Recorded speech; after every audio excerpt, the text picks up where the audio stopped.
Welcome to the Midnight Stories Club. Here, we don't chase sleep, we chase shadows. Each night, a tale is shared. Each tale darker than the last. Sit back. Light fades. The stories begin.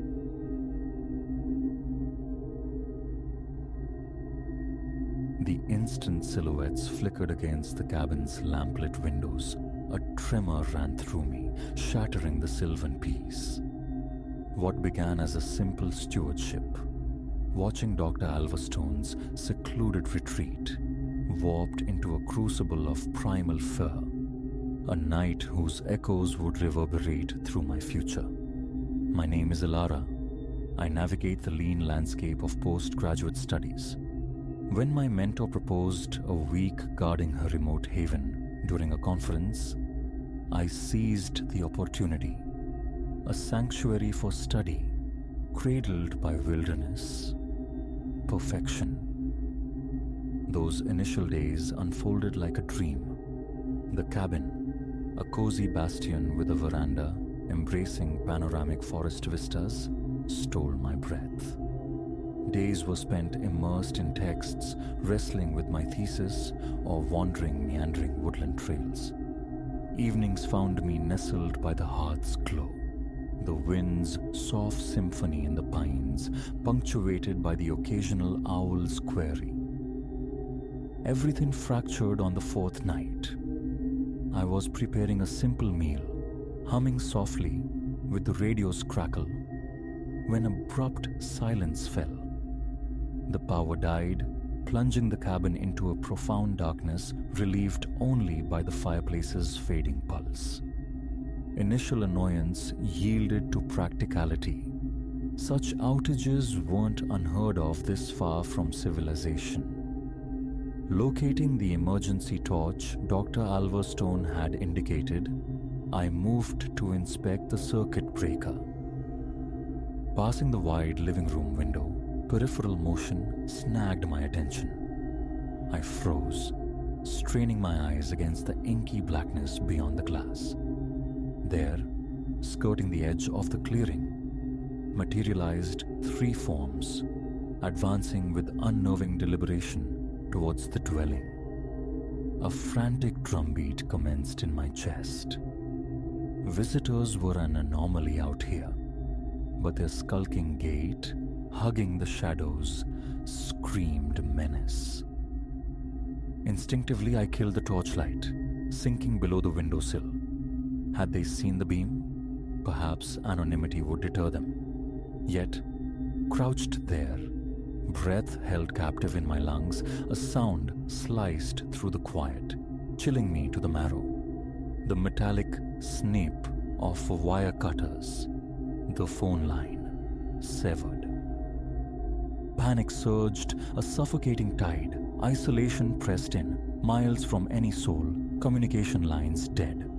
My mobile, a useless brick in this signal-forsaken territory. Options warred within me. Flee? Into the lightless, unfamiliar woods? They likely knew this terrain intimately. Concealment felt safer. But where?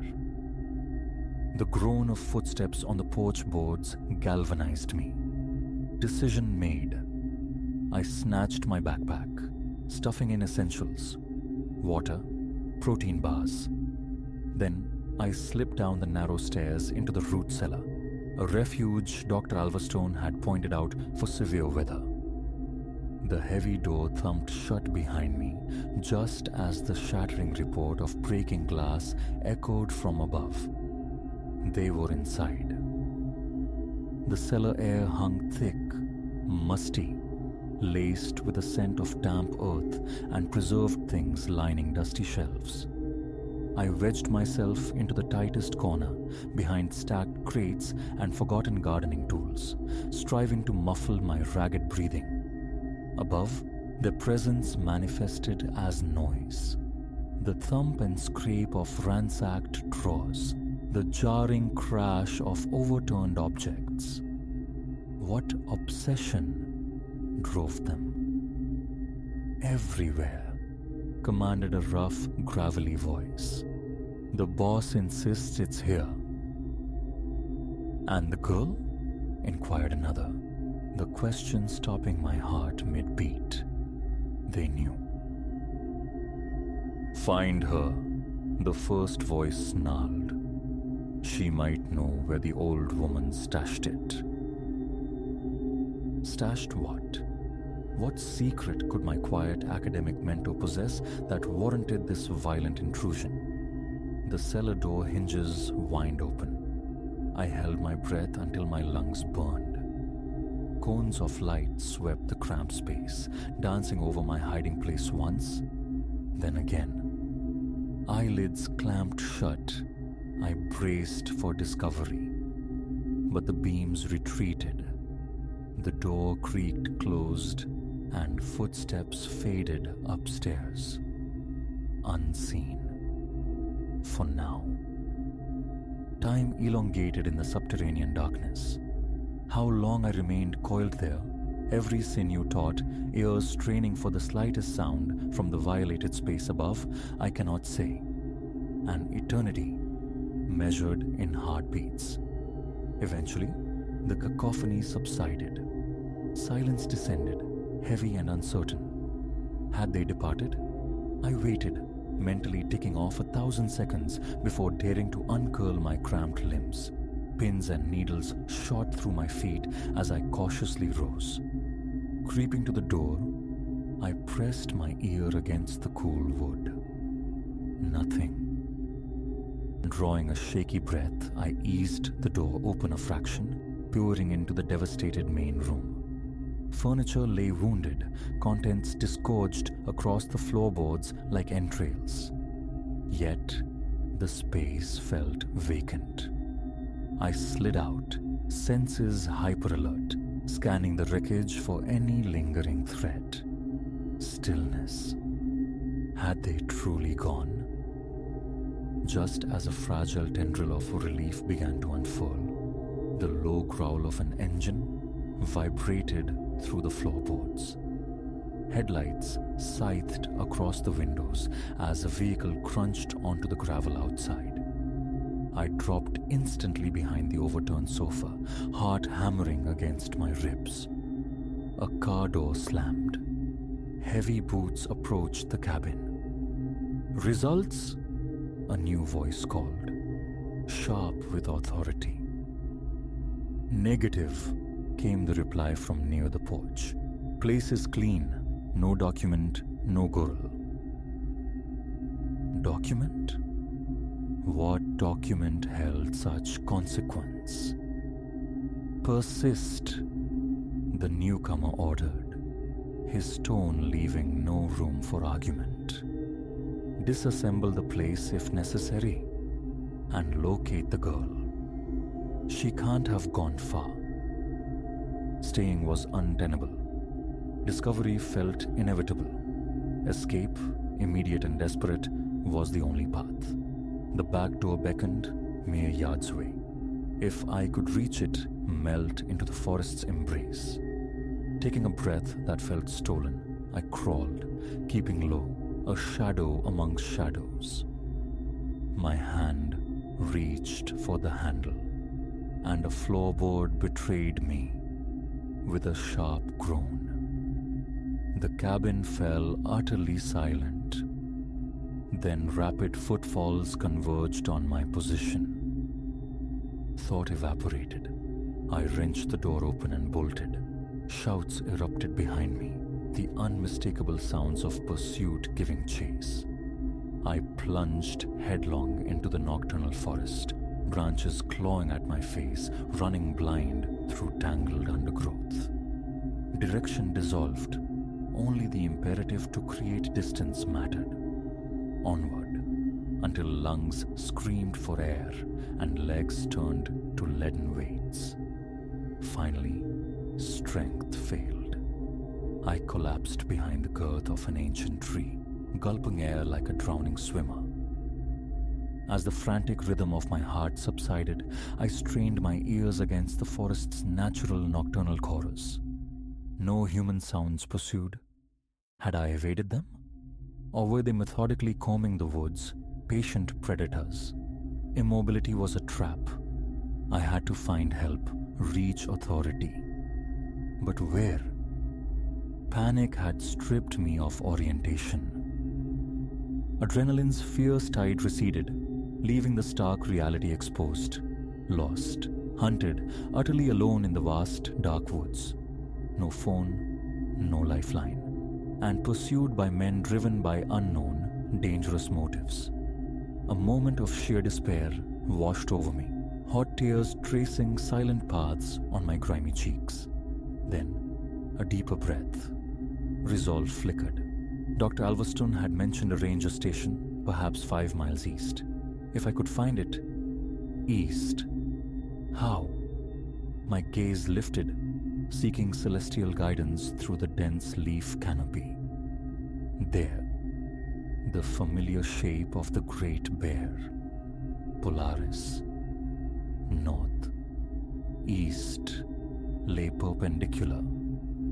It was fragile, that direction, but it was a thread of hope. Summoning reserves I hadn't known I possessed, I pushed onward. Each step was deliberate, quiet, my head constantly swiveling, every snapped twig, every rustle of leaves, a jolt to my frayed nerves. Hours bled together. My feet blistered, muscles screamed in protest. Yet the specter of capture propelled me forward whenever exhaustion threatened to claim me. Just as my endurance reached its absolute limit, a beacon pierced the gloom. A faint, steady luminescence filtering through the trees. The ranger station. A wave of overwhelming relief surged, lending improbable strength to my final steps. I stumbled from the tree line into the station's small parking area as the first blush of dawn painted the eastern sky. The ranger on duty, startled by my disheveled, wild-eyed appearance, listened intently to my fragmented story before swiftly contacting the authorities. The ensuing days dissolved into a whirlwind of police interviews and flashing cameras. The truth surfaced. Dr. Alverstone was entangled in exposing high-level corruption. The men sought incriminating documents she possessed. Most of my pursuers were apprehended, but their orchestrator vanished. For weeks, every shadow held menace. Every unexpected noise convinced me he had returned to silence the witness. A year has passed since that night etched itself into my memory. Nightmares still stalk my sleep, replaying the desperate flight through the black woods. I dwell in the city now, seeking solace in its perpetual motion and light. My thesis gathers dust. The research, tainted by association, remains untouched. Yet, slowly, painstakingly, I am reclaiming the fragments of my life. Survival, I'm learning, extends beyond escaping immediate peril. It lies in confronting the phantoms within and forging ahead, day by measured day. Complete safety feels like a shore I may never reach again, but I carry a newfound knowledge of my own resilience. If I could endure that harrowing night, navigate that consuming darkness, then surely I possess the strength to face whatever lies ahead. So heed this. Should you ever find yourself enveloped by a remote silence and instinct whispers unease, listen. Sometimes the most lethal predators are not born of fang and claw, but walk upright, guarding secrets cloaked in shadow.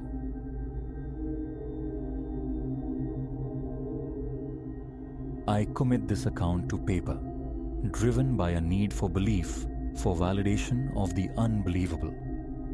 3 weeks passed, the undertaking began, restoring the dilapidated wooden boundary, marking the edge of my property. That commencement marked a divergence. a slide into the uncanny. The timbers were riddled with decay, posts askew like drunken sentinels. A complete overhaul was undeniable. Lumber, pressure treated and smelling faintly of chemicals, arrived from the supply yard, and I set to the task on a Saturday morning, shrouded in chill. My breath plumed white against the stark air. The first skeletal post yielded reluctantly. I deepened its earthen socket. Then the awareness prickled, eyes upon me, not the casual peripheral notice of a neighbor retrieving the morning paper. This scrutiny was focused, unwavering, intense. I pivoted, and there she stood. A figure lingered at the property's far threshold, half obscured by the venerable limbs of my sugar maple. Clad in a grey frock that draped loosely on a gaunt silhouette. Her hair hung long and dark, utterly motionless. My hand lifted in a tentative salute. Morning? The sound fractured the quietude, seeming overloud. No response, no reciprocal gesture, merely that unwavering observation. My shovel clattered softly as I set it aside. Anything I can help you with? She retreated then, slipping fully behind the maple's trunk. Towards her I walked, my boots articulating each step on the frost-kissed turf. Upon reaching the tree, emptiness greeted me. A scan behind the bole revealed nothing. My gaze swept the yard, spilled over into the adjacent stillness of neighboring lots. Vacant. No latch had clicked, no engine turned over. She had simply ceased to be there. Returning to the fence line, a tremor worked its way into my hands. Beneath the heavy canvas of my jacket, the fine hairs on my arms bristled. My head swiveled constantly, seeking reaffirmation of my solitude. Sleep eluded me that night. Lying supine, staring into the textured darkness of the ceiling, I replayed the encounter. Her absolute stillness was the crux of my unease. Humans fidget, adjust, blink. She had been a portrait of immobility. Sunday dawned colder, frost painting the lawn in crystalline strokes. Armed with a new post-hole digger, I assaulted the next section of the failing barrier. She materialized anew. Same location, same ashen garment, same vacant regard. This time, no hesitation. I advanced immediately. You. Who are you? Again, the retreat behind the maple. Again, upon my arrival, only absence. No imprint marred the frosted grass, no displaced blade hinted at passage. Nothing. I rapped on my neighbor Marcus's door. He answered, sporting a faded university sweatshirt, a steaming mug cradled in his hand. Marcus, odd question for you. Seen anyone? Hanging around my yard? Woman, grey dress, dark hair? His easygoing demeanor evaporated. The neighborly warmth cooled. Step inside, Silas. I crossed his threshold into the kitchen's mundane familiarity. He placed his mug on the counter, leaning back against it. The fellow before you, Mr. Henderson, mentioned something uncannily similar before he packed up. Said he'd spot a woman watching him from that precise spot. Always near the maple, always in grey. Claimed she'd vanish if he tried to approach. Said it started right after he erected that very fence. A cold dread pooled in my gut. When was this? Must be 8 years back now. He sold up just a few months later. Couldn't stomach it, he said. Honestly, I figured he'd taken too keenly to the bottle, conjuring phantoms. Until now. Back within my own walls, I plunged into the digital depths of my home's lineage. Erected 98, 5 souls had held the deed before me. Public records offered nothing extraordinary. No documented deaths on the premises, no sensational headlines tied to the address. Nothing illuminated the figure by the maple. The subsequent weekend arrived, the fence demanding completion. Materials lay waiting. Abandoning the project felt untenable. I began at first light, hoping to outpace the phenomenon. The moment my hands grasped the tools, she appeared. This time, I resolved to ignore her, immersing myself in the labor. Sweat traced cold paths down my spine, despite the frigid air, my shoulders rigid with tension. A flicker of movement snagged my peripheral vision. Not a retreat, an advance. I spun, shovel held defensively. 10 feet nearer she stood, her features now disturbingly distinct. Pallid flesh stretched taut over bone, shadowed hollows beneath her eyes, lips compressed into a bloodless seam. My pulse hammered against my ribs. My throat constricted. I tightened my grip on the digger, its steel suddenly a desperate talisman. Another step she took. Her motion was fundamentally wrong. A glide, unnervingly fluid, as if she slid across the terrain rather than walked upon it. I recoiled. What is it you want? Her mouth opened, a dark cavity, but emitted no sound. Her eyes, however, they darted to the fence, to the fresh raw wood of the new posts, then locked back onto mine. The tools fell from my nerveless fingers. I bolted indoors, slammed the lock, yanked the blinds shut. Hours passed on the sofa, enveloped in a paralyzing tremor. That night, scratching noises drifted from the backyard, the sound of fingernails dragged across wood. I refused to look. Monday found me calling in sick, dedicating the day to tangible history, escaping the digital for the archival. The town library housed microfilmed chronicles stretching back into the early 20th century. Decades spooled past under the reader's harsh light. Then, nestled on page 6 of the Evening Herald, dated September 15th, 1927, a terse article detailing a construction mishap. A woman, Clara Vance, had perished, falling into an excavated hole during the installation of fencing for a new housing tract. My street, my very plot of land. The report continued. Her body lay undiscovered for 3 days, submerged in accumulated rainwater within the earthen cavity. I scrolled no further. The fence awaited its conclusion.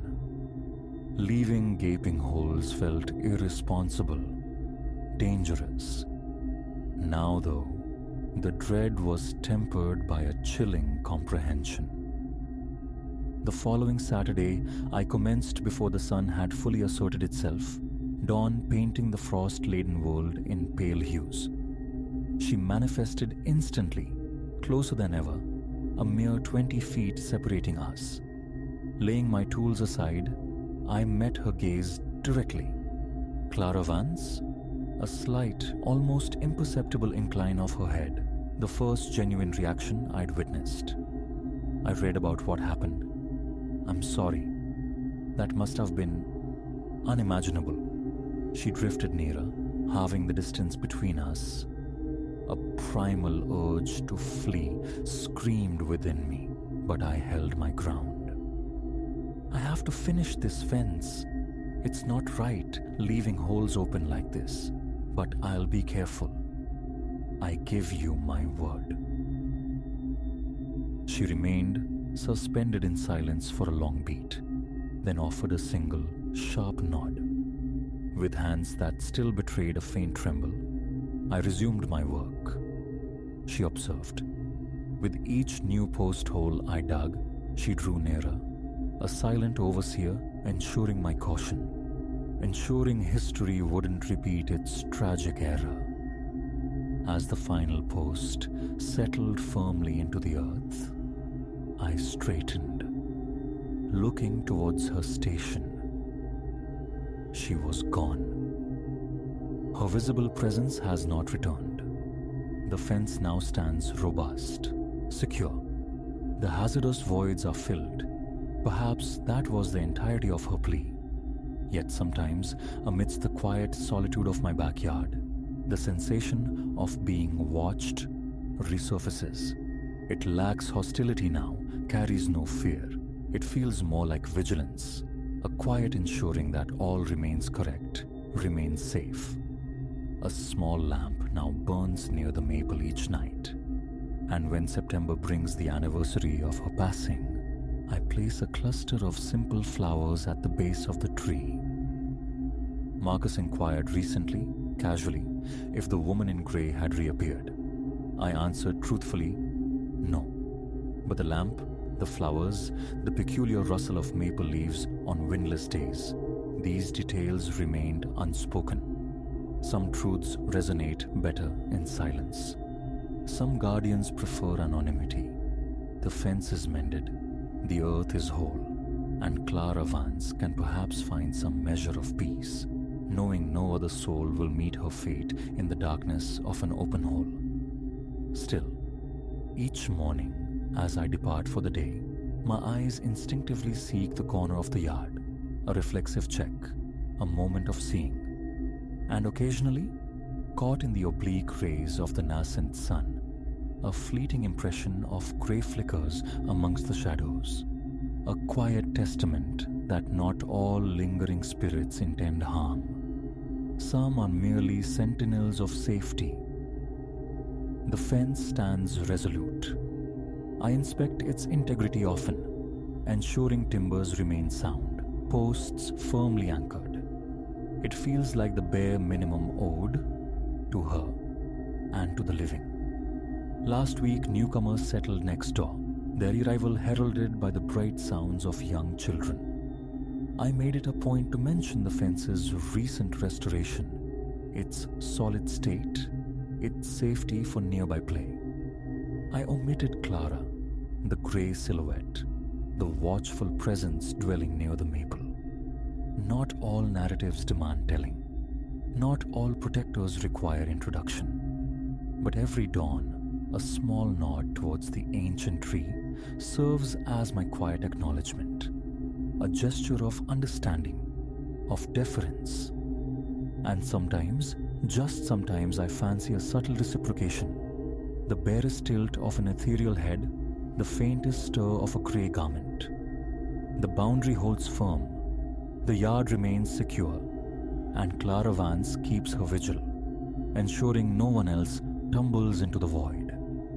It is all she desires. It is all she has ever desired. And for the duration of my tenure here, I will help maintain that silent pact, ensure the safety, uphold the fence's strength, keep her memory from fading entirely. It is the least I can offer the woman behind the tree.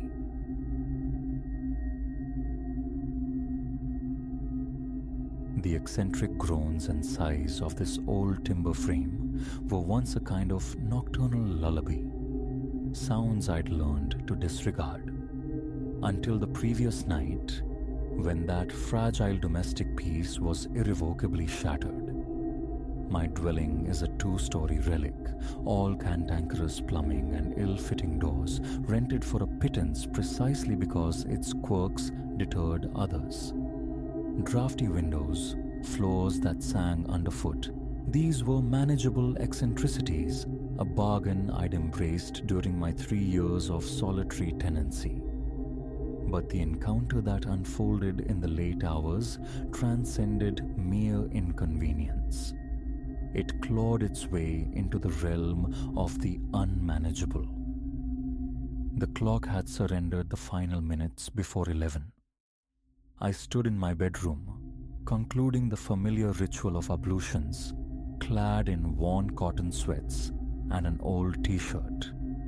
My hand hovered near the light switch, poised to extinguish the day, when a distinct percussion sounded from the corridor beyond. Not a usual settling timber or the scrabble of some nocturnal creature outside.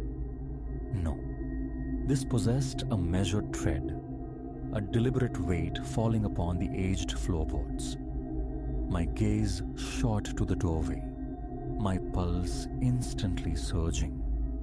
Solitude was the unwavering constant of my life here. No visitors were expected, none invited. Footsteps should not be walking my hall. The chilling possibility of intrusion, of violation. Motionless, I strained my ears, the air suddenly thick, my throat constricted, dry. Swallowing felt like forcing down grit. My searching hand found the cold, reassuring heft of the heavy torch beside my bed. A meager weapon, yet something solid. Plunging the room into concealing darkness felt tactical, safer. I crept towards the threshold, pressing my ear flat against the unyielding wood panel. Through the sliver beneath the door, the hallway was an impenetrable abyss. The cadence halted. Silence descended, thick and expectant, stretching taut. I waited, every muscle coiled. Then, a different sound emerged, a soft, frictional whisper like heavy fabric being dragged across the floorboards. Abruptly, the pacing resumed, back and forth, methodical and unnerving. A fragile sliver of courage urged me forward. I needed to see, just a glimpse. My heart hammered against my ribs, a frantic drumbeat audible in my ears. As my fingers brushed the cool brass doorknob, a susurrus bled through the wood. At first it was barely perceptible, a thread of sound I might have imagined. Then it coalesced, gained texture, a low guttural whispering, shaping syllables in a language utterly alien to me. The tone was rough, frayed. Amidst the incomprehensible murmuration, one word snagged my attention, chillingly familiar, impossibly present. My name, Elara. My hand recoiled as if burned. and glacial knot formed low in my gut, breath catching sharp and high. Tremors seized my fingers. Instinct screamed for rescue, for the authorities, yet a profound paralysis held me captive. The whispering persisted, a sibilant stream weaving my name, Elara, into its strange, intrusive fabric. It felt less like sound, more like a violation tunneling directly into my mind. Resolve hardened through the fear. Fling the door wide, I thought, banish it with the torch beam. I grasped the knob again, bracing myself. The instant my fingers tightened, the whispering surged, escalating into an urgent, frantic muttering. The cadence quickened. My name spat out repeatedly. Faster now. A warning. I twisted the knob. It met unyielding resistance.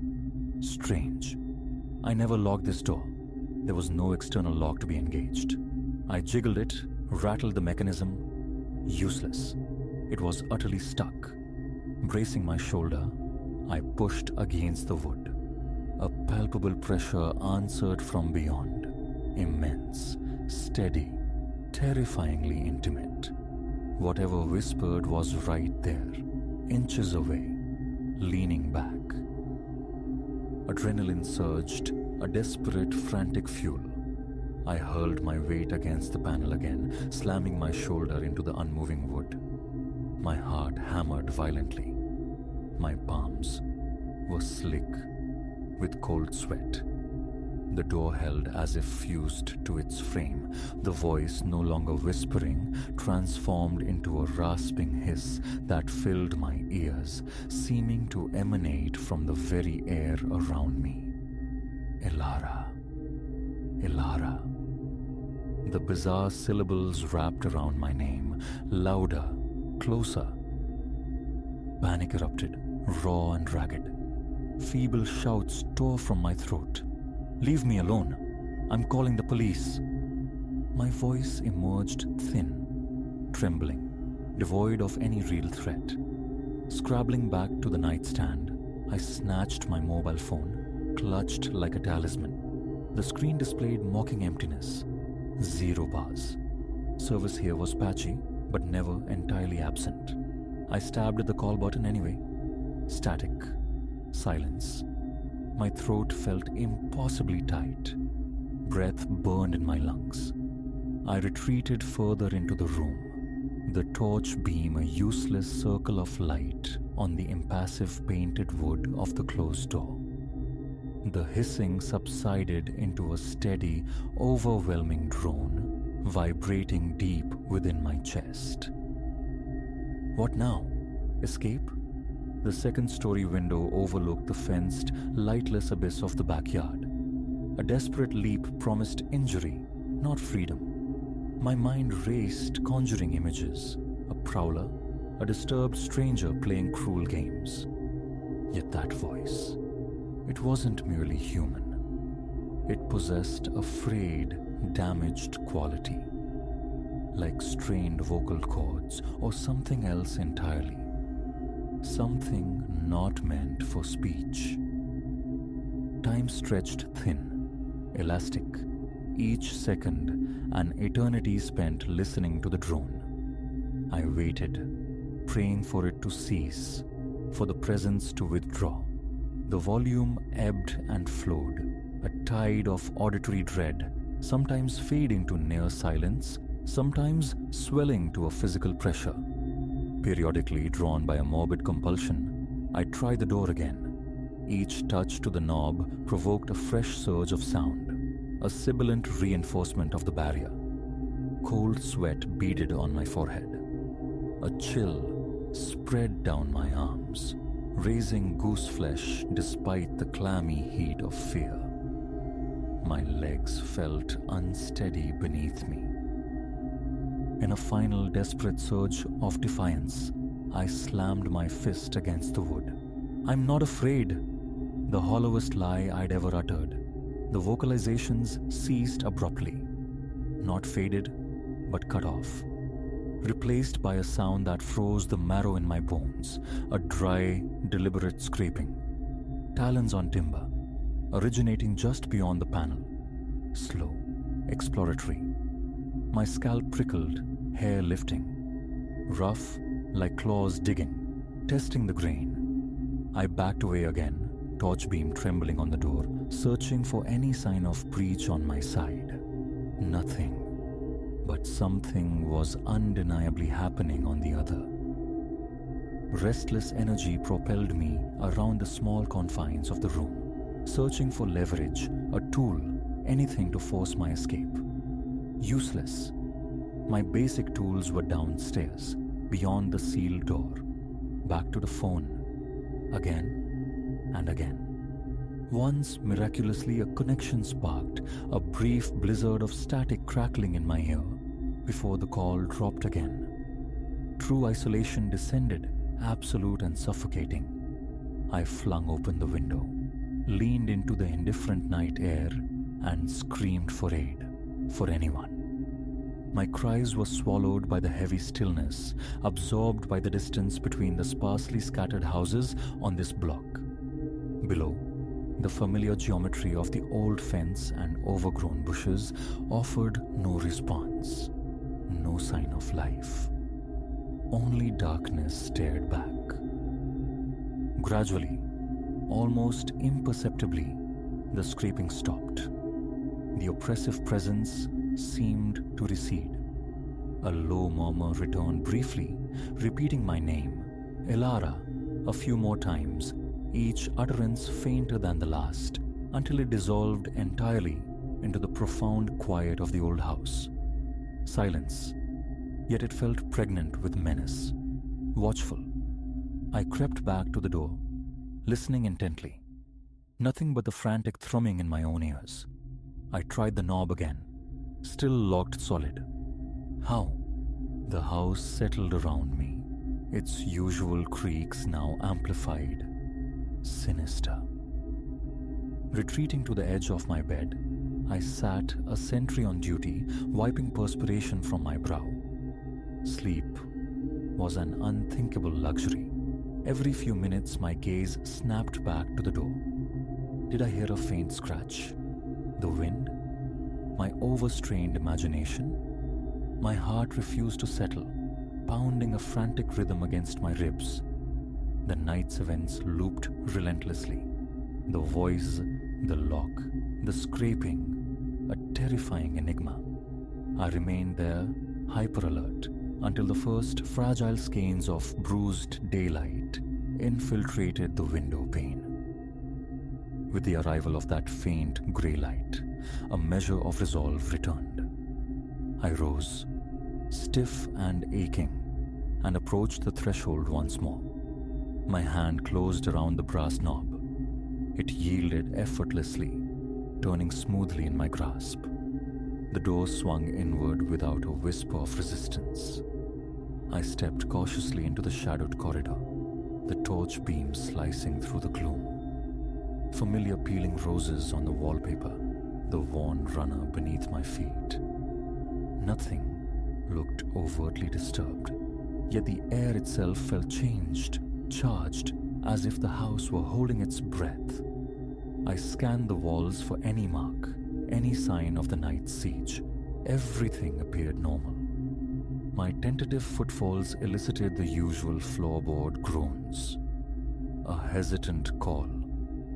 "Hello?" echoed unanswered down the stairwell.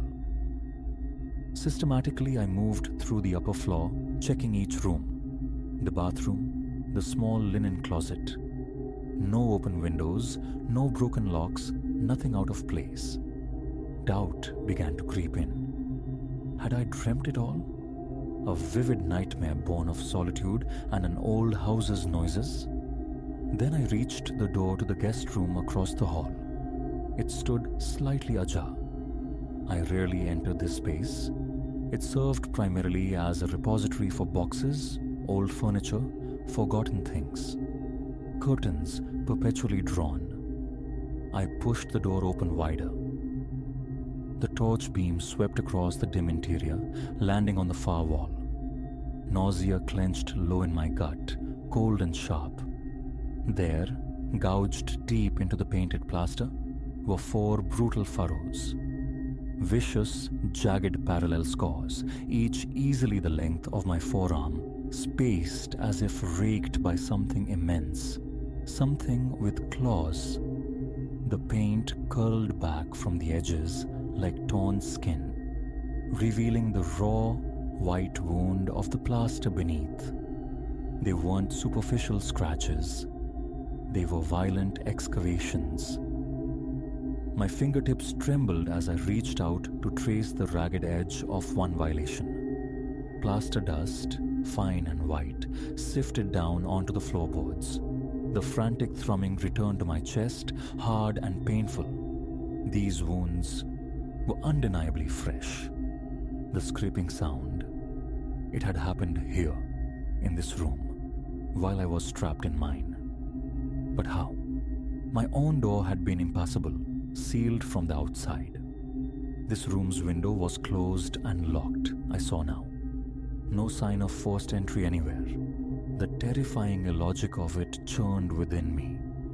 I backed away, scanning the dusty boxes, the small, empty wardrobe.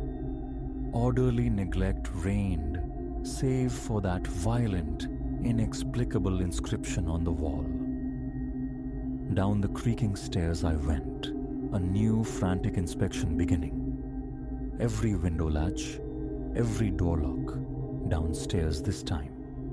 Everything secure, bolted from within, just as I'd left it before retiring. The house stood inviolate, a fortress breached from within by something impossible.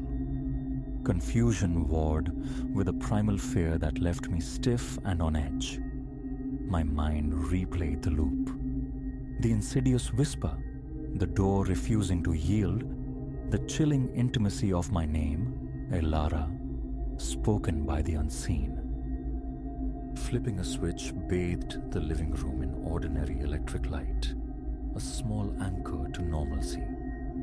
My phone, resting on the kitchen counter, displayed full signal bars. Mundanity mocked the night's terror. I considered calling the police, then hesitated. What narrative could I possibly offer?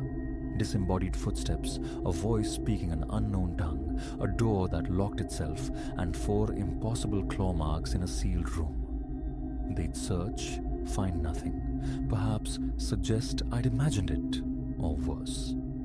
Futility and isolation washed over me. At the kitchen sink, I splashed cold water on my face, averting my gaze from my reflection in the small mirror above it, unwilling to confront the stark terror I knew was etched there. My hands still trembled slightly. I gulped a glass of water, but it did little to quell the inner tremor or slow the frantic race of my thoughts.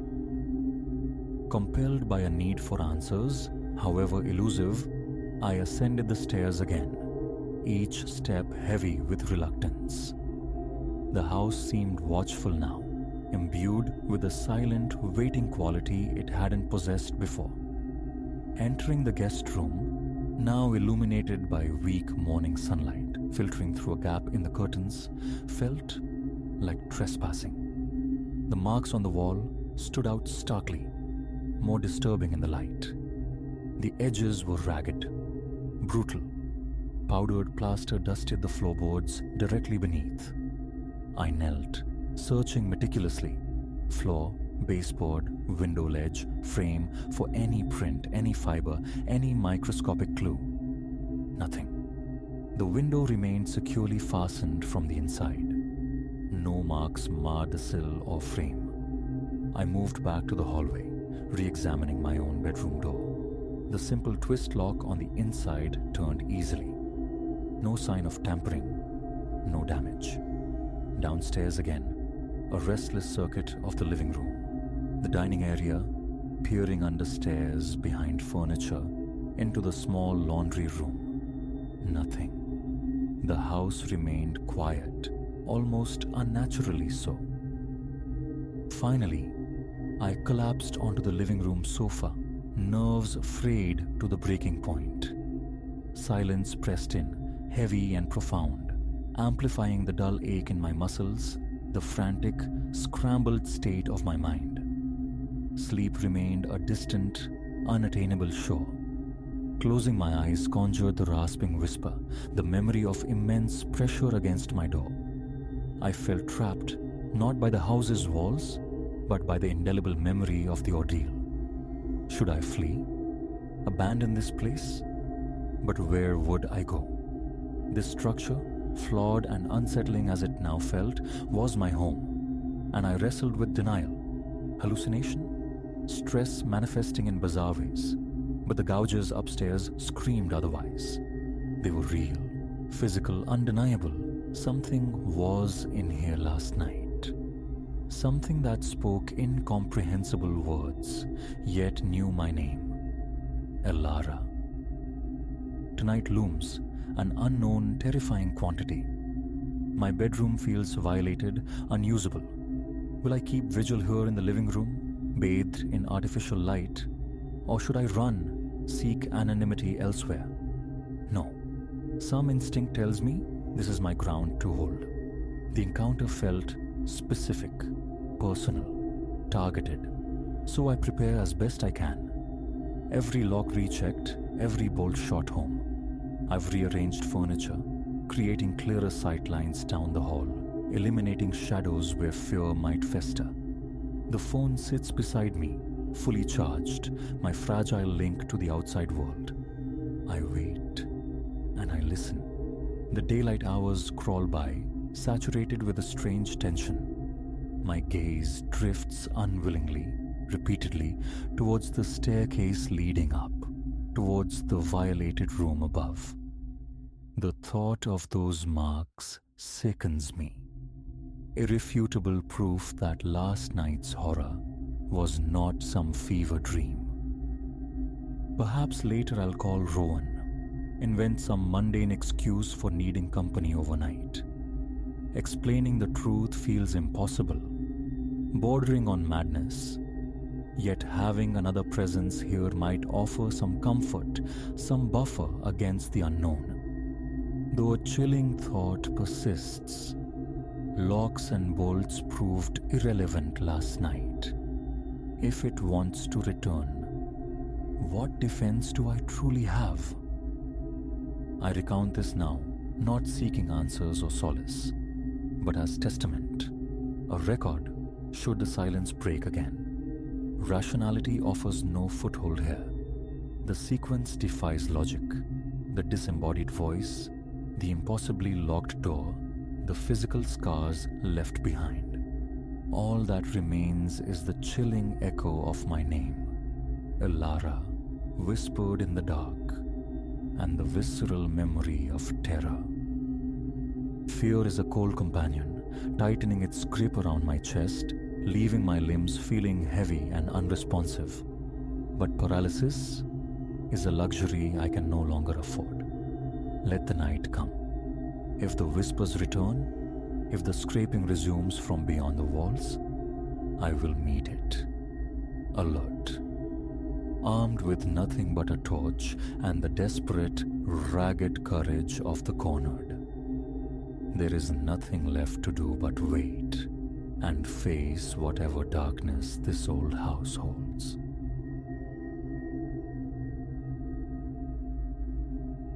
A tremor of apprehension coiled within Silas as he reached the cabin. He stood before its weathered plank door, the saturated air suturing itself to his clothes, carrying the scent of sodden earth and decaying leaves on the breeze. The ascent had been a long, silent crawl up the hillside, swallowed by a fog that refused to yield. His fingers, still cramped into claws from gripping the wheel, felt alien. He pushed the door inward, letting the threshold's darkness claim him for a heartbeat before finding the switch for the solitary overhead bulb. One vast room unfolded, housing a rudimentary kitchen alcove and a precipitous flight of stairs ascending to a loft. Time-worn wooden furniture hugged the perimeter. Each footfall on the floorboards elicited a weary groan. Neglect draped the space like a shroud, yet it lacked the violation of deliberate wreckage. Silas deposited his duffel, testing the sturdiness of the chairs. One responded with a precarious wobble. Dust filmed the walls, thickest near the windows where a faint, musty sigh hung in the air. He traced a line across a tabletop. His fingertip came away smudged grey. In the kitchen nook, the faucet coughed and sputtered before conceding a meager trickle of water. The stove appeared archaic, its companion cabinets largely barren, save for a few chipped plates and mugs seemingly clean. Silas traversed the main room, his gaze drawn to the staircase. Narrow, steep. Each riser popped softly under imagined weight. Reaching the loft revealed a constricted space hunched beneath a low ceiling. A naked bed frame occupied one corner. Nearby, another door, presumably to attic space or storage, resisted his touch. Stuck fast. He didn't press the issue. Intrusion wasn't his purpose. Solitude was the quarry. Descending, he unfurled his sleeping bag near the hearth, beside which lay a promising stack of firewood. He tested a few logs, dry enough, Igniting a fire took minutes, the nascent flames crackling, spitting sparks, slowly bleeding a welcome warmth into the room that kissed his chilled face. His agenda, several days adrift from distraction. Silence was his preference, solitude his comfort. Bustling places frayed his nerves. Rest, perhaps some aimless wandering through the mist, an attempt to unscramble the static in his head. That was the extent of his ambition. A quiet refuge, nothing more. The first day dissolved uneventfully. Silas paced the cabin's confines, inspected window seals for drafts, arranged his meager provisions. Outside, the fog held its siege. As dusk bled into the air, he lit candles he'd brought, preferring the simple flicker to the dubious lanterns provided. Later, cocooned in his sleeping bag near the hearth's embers, the fire's glow painting shifting patterns on the ceiling, he lay listening. Only the ceaseless sigh of the wind and the random snap of a distant branch reached him. Gradually, weariness pressed down on his eyelids, pulling him toward sleep. Then, a whisper of sound from above, a faint step. His eyes snapped open. The loft floor lay directly overhead. Old timber settling, he reasoned. It came again, sharper this time, the unmistakable complaint of a board yielding to weight. Silas froze, his heart suddenly a frantic drum against his ribs. He stared upward, breath held, straining. Seconds stretched. Another step. A slow, deliberate creak. He swallowed against a dry throat, forcing logic. The wind. The structure breathing with the temperature shift. He stared until his eyes ached. But silence reclaimed the space. Exhaustion eventually dragged him under. Morning found him stiff-necked, the fire dead, his breath pluming in the frigid air. Sitting up, Silas scanned the cabin. Everything remained untouched. No alien prints marred the dust. No sign of forced entry disturbed the quiet. He tried to dismiss the unease clinging to him like the dampness outside. Opening the front door offered little relief. The fog remained a dense, obscuring curtain, swallowing the treetops whole. Moisture beaded instantly on his jacket. The wind carried a chill that pricked tears from his eyes. He decided on a brief circuit around the cabin. The ground yielded softly beneath his boots, sodden and dark. He listened to the wind combing through unseen branches, noting the utter absence of birdsong. The world felt paused, muted. Back inside, he coaxed the stove into life to brew coffee. Its flame a low hiss. Seated at the table, sipping the bitter liquid from a chipped mug, his thoughts circled back to the nocturnal sounds. One part of him sought dismissal. The other obsessively replayed the creaks. Coffee finished, he began tidying, wiping dust from surfaces, needing the distraction. He rechecked the windows. The frames felt damp but sound. His strategy: keep busy, impose calm.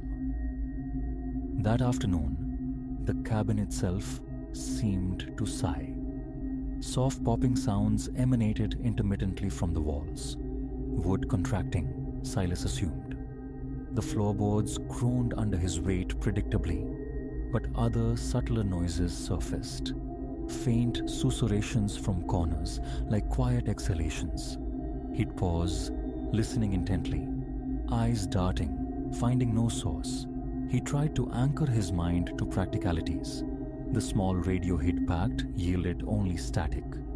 No signal penetrated this isolation. He ate cold rations from a can, contemplating a simple dinner.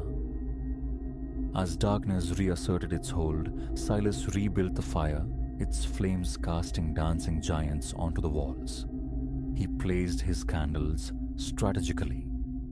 Settling near the hearth, he attempted to read an old, yellowed magazine unearthed from a drawer, its articles relics of another time.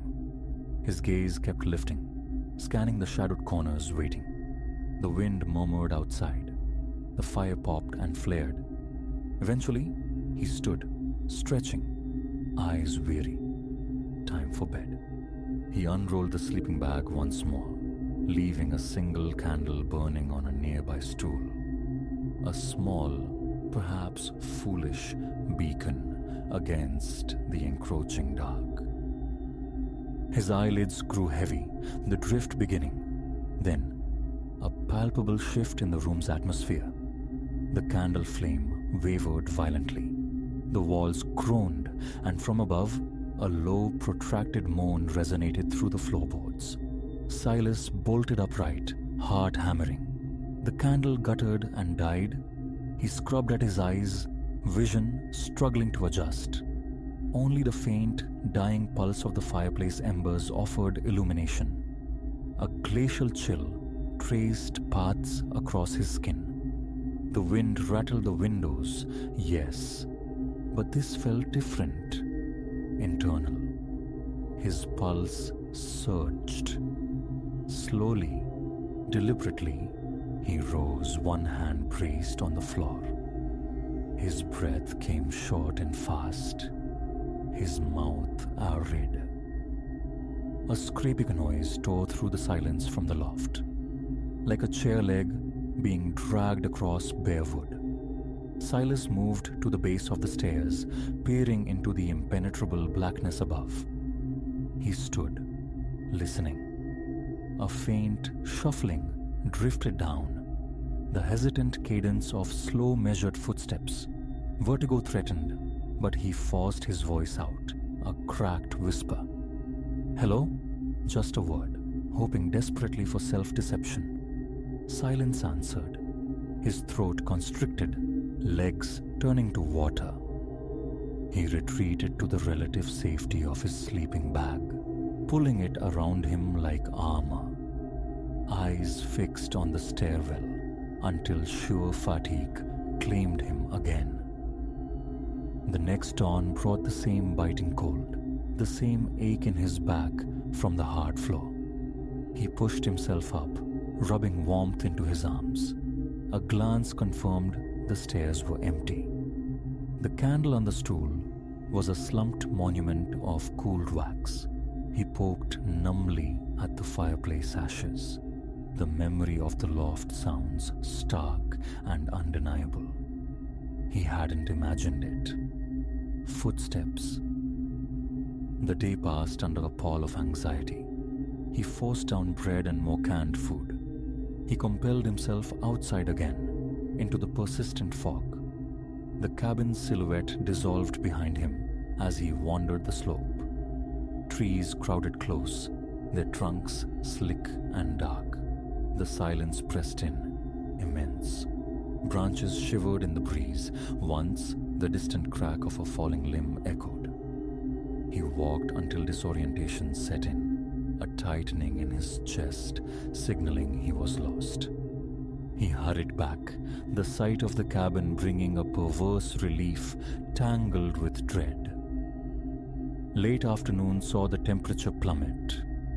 Shivering even indoors, Silas built a larger fire. While it caught, he prowled the cabin, a nervous sentry. He opened cabinets, peered beneath furniture, and, drawn by a morbid curiosity, ascended to try the loft door again. It remained stubbornly sealed, resisting his shoulder, feeling braced from the other side. His palm grew slick against the knob. He let go, breathing heavily, trying not to speculate about what lay beyond.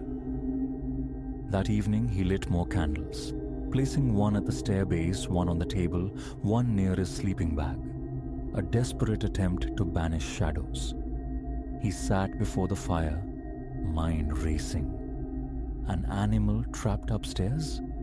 A hidden intruder? Or was his own sanity fraying in the isolation? He fought sleep, determined to remain vigilant. Around midnight, the candle flames began to dip and sway in unison. The air grew heavy, viscous. Then, a sound so faint it was almost subliminal. His name, whispered, seeming to emanate from the very walls around him. Silas went rigid. He scanned the room for drafts, finding none. The whisper brushed past his ear again. He shot to his feet, legs unsteady.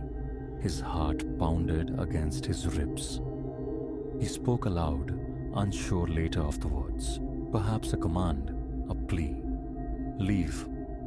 Instantly the candle on the table extinguished. The one by the stairs flickered, then died. Gooseflesh prickled his arms. He snatched the last candle, his hand trembling so violently the flame jittered.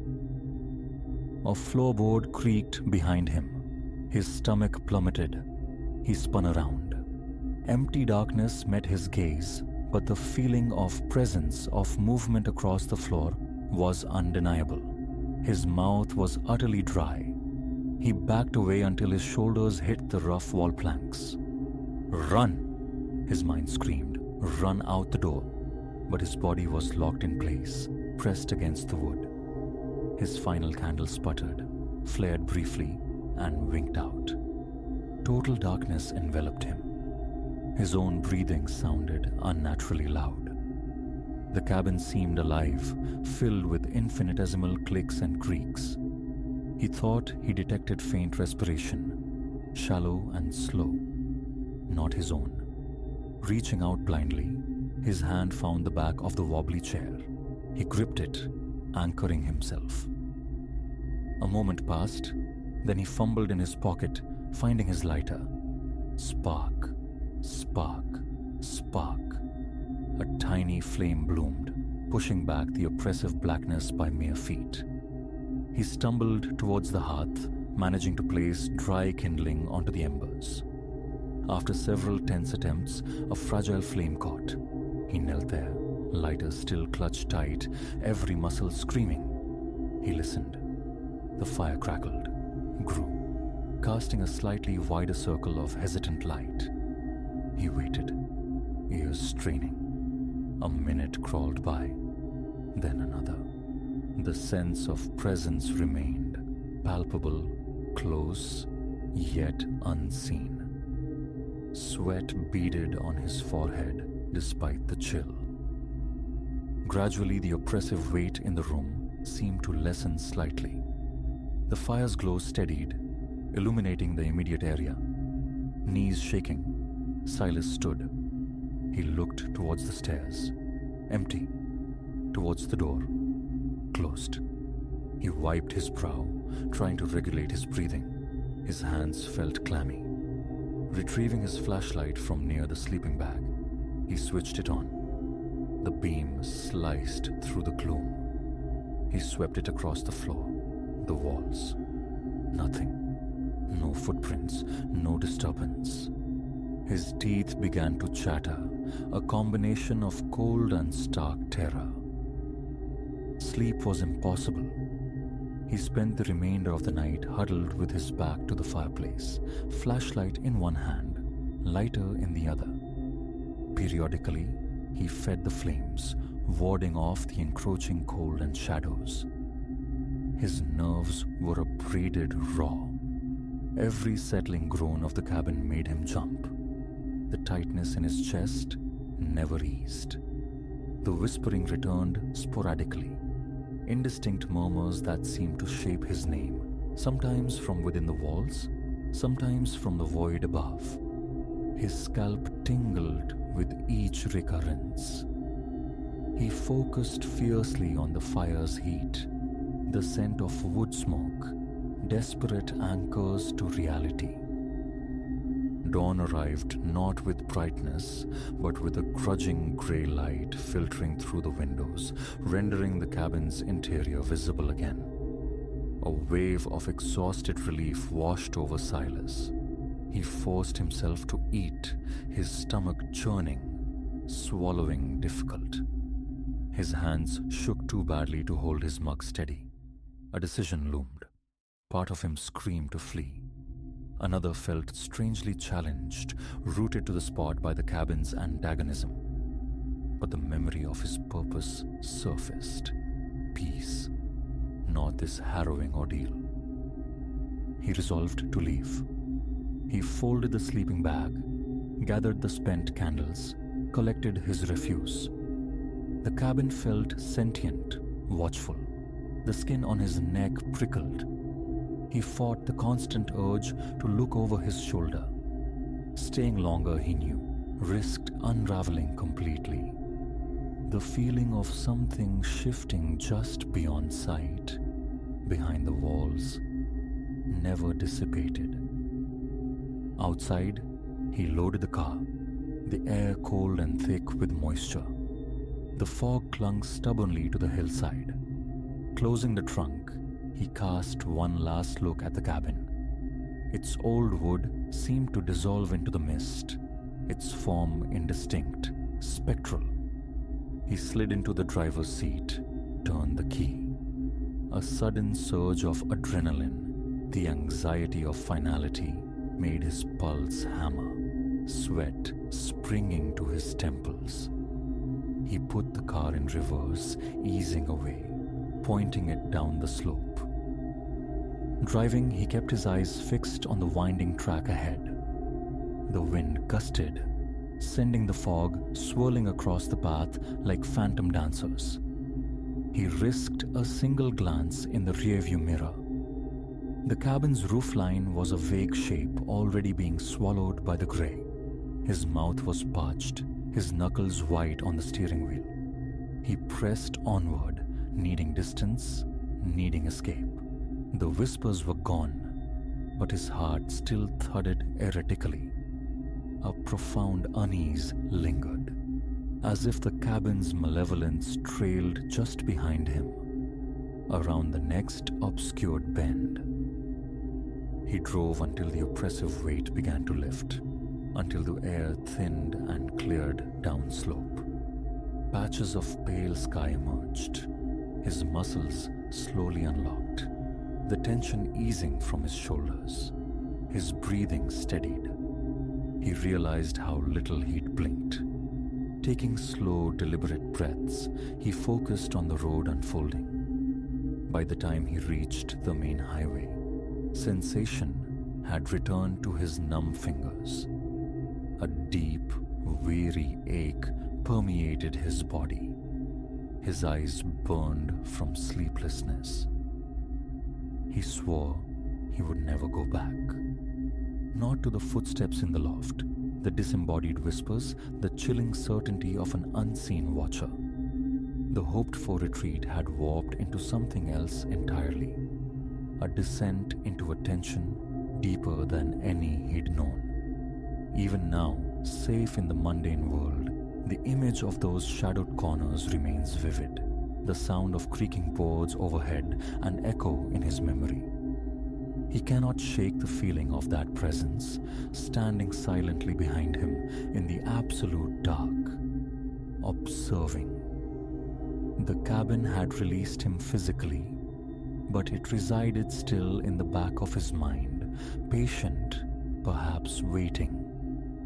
He had no intention of ever answering its silent summons.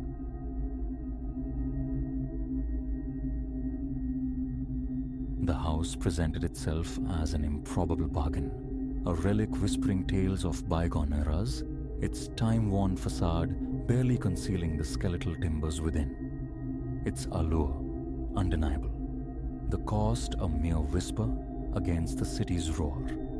I, Elara, embraced it without undue scrutiny, grateful for the inexpensive sanctuary, a space to momentarily anchor myself. Floorboards groaned underfoot like arthritic joints, and the air hung thick with an aroma less of decay than captured time. Dust motes, forgotten occupants, something indefinably still. Yet the initial days unfolded in deceptive tranquility. I carved out a niche amidst the echoes, unpacking boxes, coaxing a semblance of belonging from the quietude. No spectral disturbances, no disconcerting neighbors, merely the solitary rhythm of my own presence. Then, secreted beneath the bathroom basin, nestled conspiratorially behind a corroded pipe, the first missive surfaced. My cleaning efforts, intended to banish the lingering scent of predecessors, unearthed it. A fragment of paper, frayed at the edges, creased as if clutched in a fist. The script was a frantic scrawl, birthed in haste or tremor. Just 3 words. Be careful. He knows. I held it, the paper absorbing the damp from my fingers, a peculiar chill tracing my spine despite the mundane setting. Who was this he? What knowledge did he possess? A remnant, surely from a previous inhabitant? A childish game? A fragment of some forgotten drama? I crushed the paper, dismissing its unsettling resonance, consigning it to the bin. Odd, certainly, but irrelevant to me. Days bled into one another, the memory of the note fading like old ink. I grew accustomed to the house's size and murmurs, navigating its spaces with increasing familiarity. Until, clearing a high kitchen cupboard, another scrap appeared. This one adhered to the inner door with brittle, desiccated tape. The same agitated hand. The message, starker still. He watches. A deeper unease stirred this time, a prickle beneath the skin that logic struggled to soothe. Another leftover absurdity, I insisted internally. Perhaps the work of bored teenagers. Yet, a nascent certainty whispered, it was intended for me. I ripped it down, banished it to the trash, resolving to ignore the tendrils of disquiet. But the feeling clung, an unwelcome shadow. My movements through the house became less assured, punctuated by furtive glances into corners behind doors.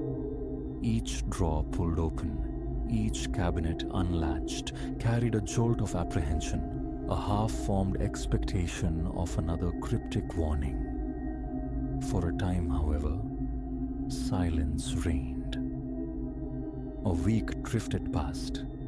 Engaged in the mundane task of vacuuming beneath the bed, the nozzle snagged on something affixed to the underside of the frame. My breath hitched.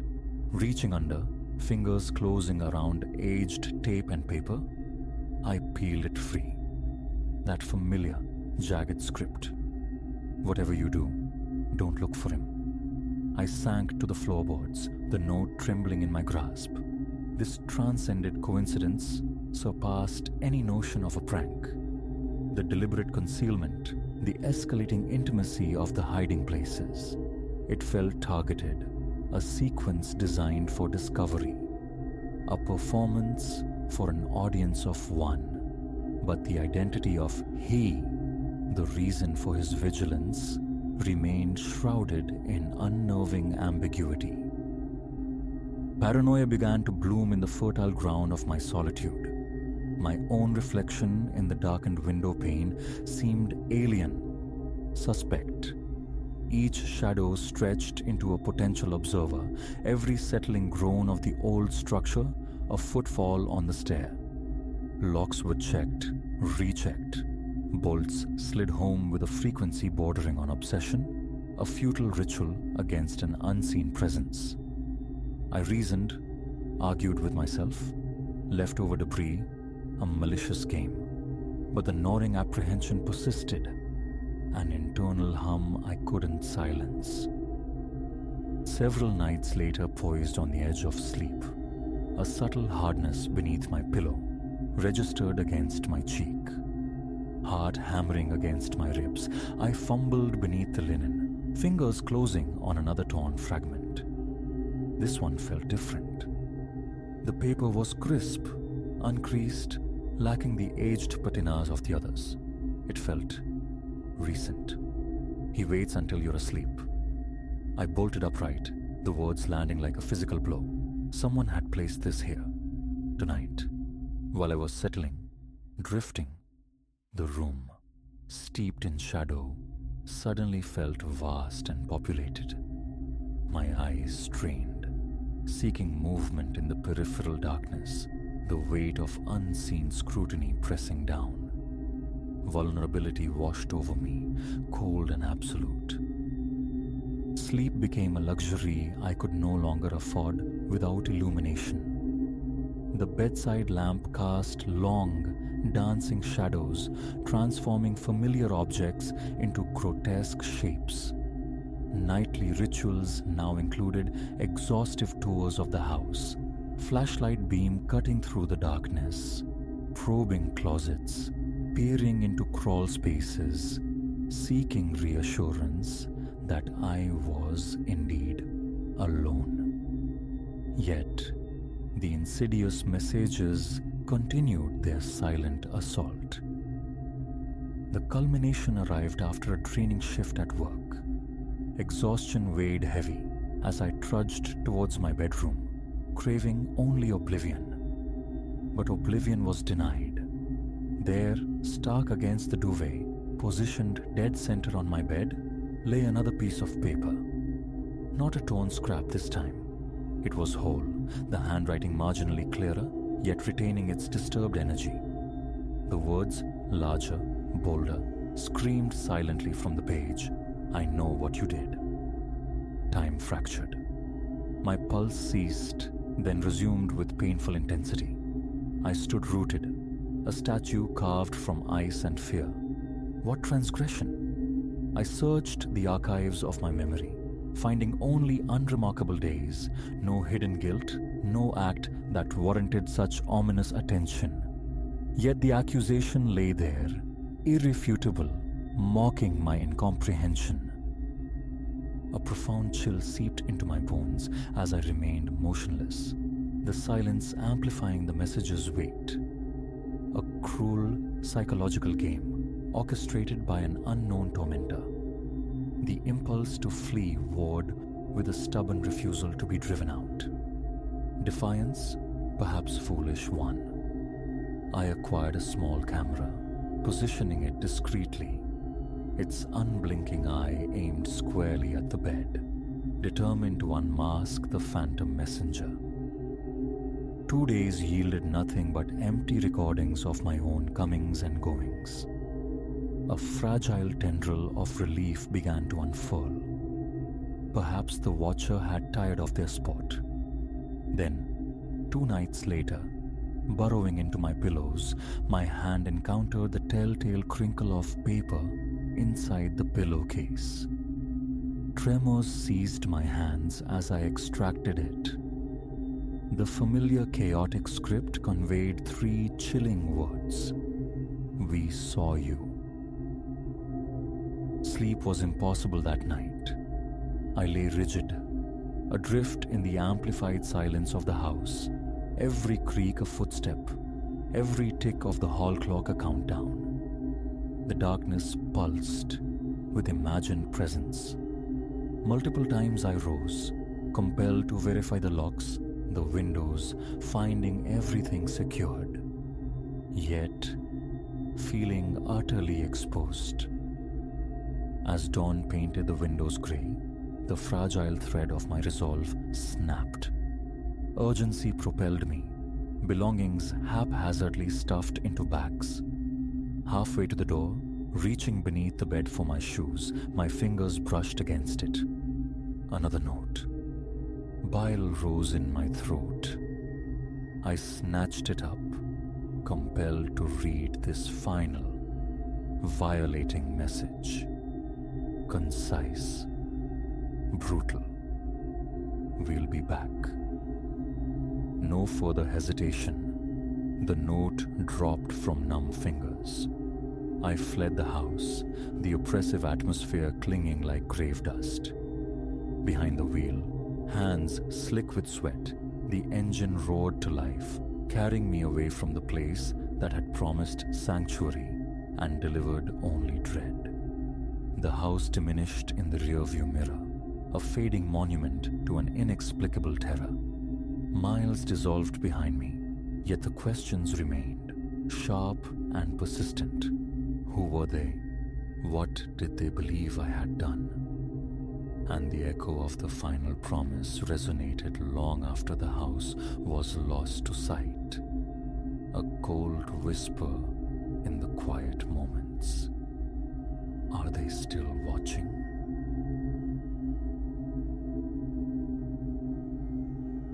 Midnight had long surrendered to the storm's siege.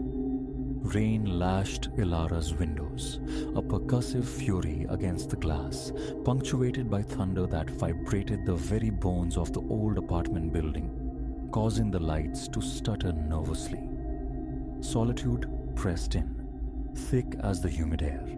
Twin candle flames danced on the small table, casting wavering light, a meager defense against the encroaching dark. A heavy flashlight lay beside them, a promise of illumination should the power finally yield. Beyond the glass, the city streets were spectral rivers of shadow, utterly deserted. Television had offered no solace, its dialogue drowned by the deluge. Surrender came easily. She sat, mesmerized by the flickering wicks, listening to the storm's relentless assault. When did the other sound begin? Impossible to say. A faint irregularity beneath the torrent, almost subliminal at first.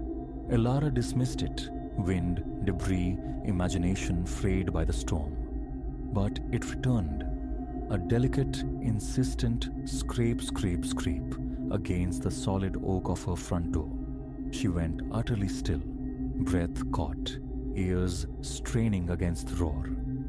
Rain hammered, wind howled, yet distinct beneath it all was that sound, methodical, dry, like fingernails dragged across old timber. Her gaze locked onto the door, a sudden cold fist clenching around her heart. No one was due. Not now. Not in this maelstrom. Just the wind, she reasoned, a branch torn loose. Yet the scratching persisted, gaining a subtle confidence, an undeniable presence, just inches away. A cold film of sweat bloomed across her skin. Rising felt like lifting lead weights. The flashlight beam sliced the gloom, trembling in her grip as she crept forward, each footfall agonizingly slow on the bare floorboards. As her shadow stretched towards the threshold, the scratching ceased. Silence descended, heavy and expectant, broken only by the storm's external rage. Had she conjured it? Was the isolation finally breeding phantoms? Then, thump. A dull, fleshy impact against the wood, followed immediately by the scratching, harsher now, demanding. A gasp tore from her throat. Every nerve screamed retreat, yet compulsion drew her eye to the peephole. Darkness swirled, rain distorting the view into abstract chaos. Nothing visible. But the scraping continued, rhythmic, inexorable. Fear, glacial and sharp, settled deep in her gut. Something was out there, and it wasn't leaving. She retreated a step, the flashlight clutched white-knuckled. Less a tool now than a talisman. Her mind scrabbled for explanations, for logic. Call the authorities? But turning her back on the door felt unthinkable, a fatal vulnerability. As if sensing her hesitation, whatever lingered beyond might surge inward. She forced a shaky breath. Perhaps someone stranded. A desperate thought offered. Someone needing shelter. The notion brought no comfort, only a deeper unease. This felt wrong, fundamentally aberrant. Then, a voice, male, muffled by the thick wood, yet chillingly clear. "Let me in." Low, almost a whisper, laced with something that wasn't rain. "Please, I need help." Alara remained rooted, silent, her pulse a frantic drum against her ribs. Another knock, sharper this time. "Please," the voice pleaded, frayed with desperation. "It's terrible out here. I'm scared." What to do? A sliver of empathy warred with a primal, overwhelming dread that screamed danger. Her palms slicked the flashlight's casing. "I won't hurt you," he murmured, the tone shifting, becoming softer, almost intimate. "Just let me come inside." She swallowed hard, fighting for control, for rational thought, but the tempest outside seemed to echo the chaos within. Alone. Utterly alone. She backed away another step. Instinct winning. Bang! The door shuddered violently in its frame. Ilara flinched, the flashlight nearly slipping from her grasp. The pretense was over. He was trying to force his way in, her heart hammered, a frantic burr trapped in her chest. Retreating further, she felt the cool plaster of the wall against her back. Cornered.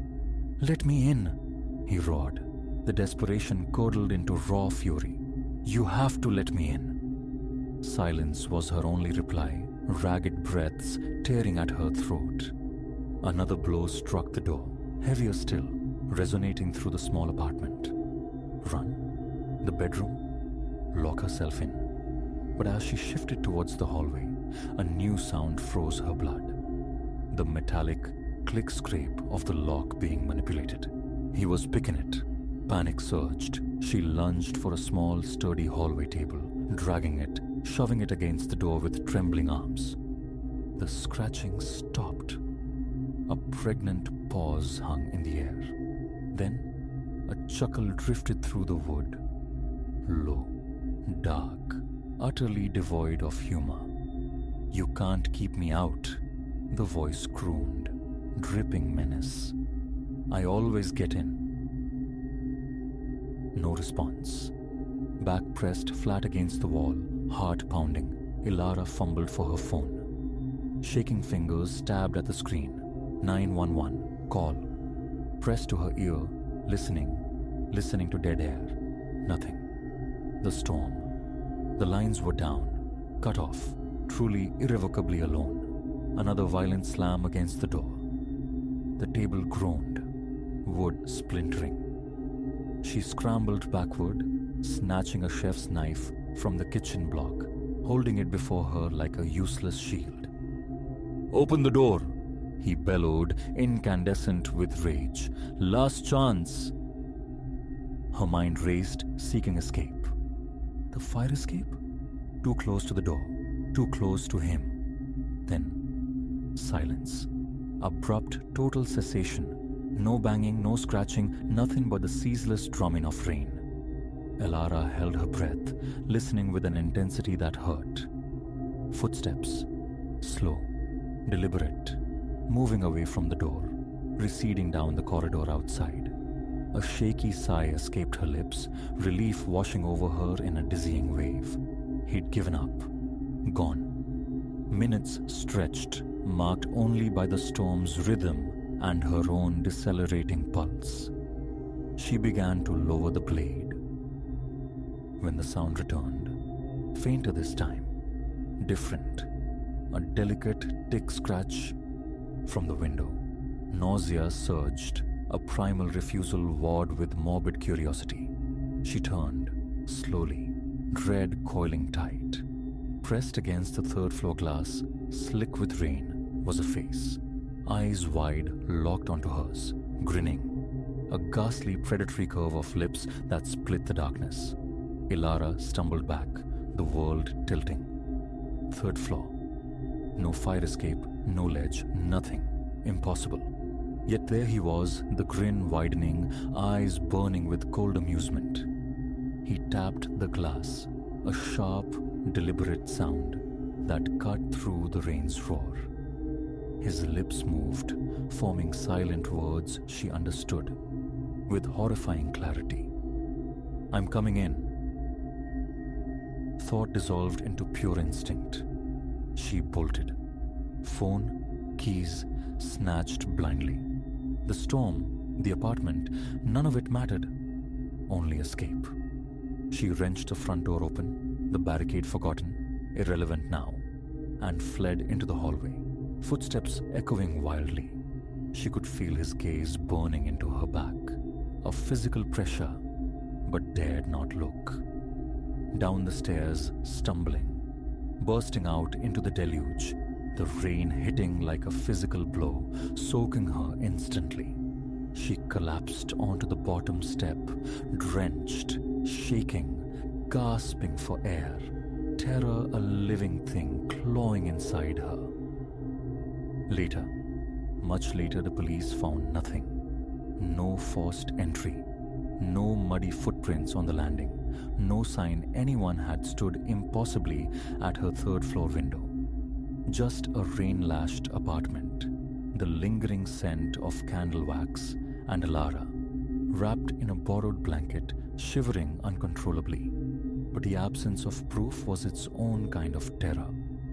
She knew. She knew the scratching, the voice, the impossible face at the glass were real. He hadn't needed a lockpick or brute force. He was out there, somewhere in the rain-washed city, perhaps just beyond the light, still watching, still waiting, ready to come in.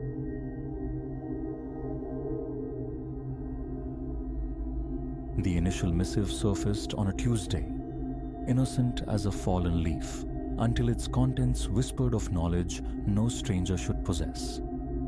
That day remains etched sharp.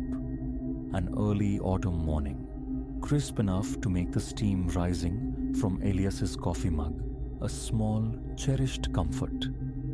He stood by the kitchen window, sunlight striping the worn linoleum, sifting through the day's post, circulars, demands for payment when it appeared. A postcard, unadorned save for a generic vista of mountains he'd never scaled. He nearly consigned it to the recycling bin, a fleeting impulse stayed by some unseen nudge. Flipping it, he found the script, precise, unfamiliar. Trust the morning miles were good. Those crimson trainers have spirit. Elias froze, the mug hovering. He had pounded the pavement that dawn, his favored crimson shoes flashing. But the sender, how? The postmark, smudged but legible, hailed from a city 3 states distant, dated almost 7 days prior. A coincidence, he reasoned, albeit one that prickled the skin. Perhaps a postal error, a card meant for another soul entirely. He secreted it away in a drawer, attempting to dismiss the unease coiling in his gut. Yet, through the day's rhythm, shadows seemed deeper. Faces in the passing crowd scrutinized for any flicker of recognition. Paranoia, he chided himself, born of a simple, misdirected piece of cardstock. A week dissolved. Elias had nearly convinced himself of the absurdity, the unfounded nature of his anxiety. Then, the second postcard materialized. This one depicted a quaint, unfamiliar bistro. With fingers that betrayed a tremor, he turned it over. His pulse hammered against his ribs. Heard the presentation landed perfectly. Azure is undeniably your hue. Ice sluiced through his veins. He had delivered a crucial presentation that very morning, fortified by his lucky azure tie. Coincidence strained credulity, snapping under the weight. He pored over the card, seeking any fissure, any clue. A different city stamped on the postmark, again days old. How could they recount events yet to unfold when the ink dried? Weeks bled into one another, each bringing a fresh postcard. Varied scenes graced their fronts: sun-drenched beaches, shadowed forests, places untrodden by his feet. Each reverse side bore intimate commentary. The new shearing suits your profile. That spat with your sister sounded raw. Kin tangle fiercely. Mind that angle. Perhaps forego tomorrow's run. Every single card originated from a disparate locale, stamped with a date preceding the event it described. It was as if the sender perched outside time itself, observing his life's reel before it played. The postcards became his obsession. He pinned them, a constellation of cryptic messages, across a corkboard in his study, hunting for patterns, for threads connecting the disparate points. He searched the pictured locations online, mere tourist traps yielding nothing. He began to fracture his routines, embracing spontaneity, desperate detours designed to elude this unseen chronicler. Yet, the cards persisted, mocking his efforts. A valiant deviation. The park is rather lovely this season, no? Sleep became a fugitive state. Leaving his apartment felt like shedding armor. Every passerby, every casual glance morphed into potential surveillance. Was it the woman who poured his morning brew? The taciturn neighbor down the hall? Some forgotten adversary, nursing a spectral grudge? He sought out the authorities, laying out the sequence, the impossible prescience. They offered sympathetic shrugs. Without overt threats, their hands were bound. Relocate your mailbox, they suggested, advice that felt laughably inadequate. He knew with chilling certainty the cards would find him.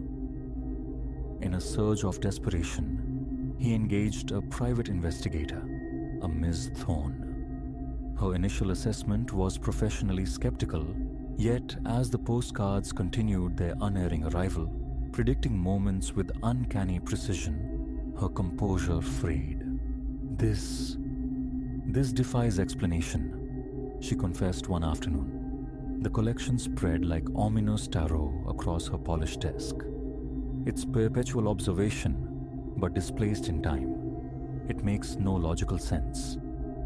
They deployed countermeasures. Cameras bristling around his home, mail meticulously screened, even a temporary relocation to a friend's distant apartment. Futile.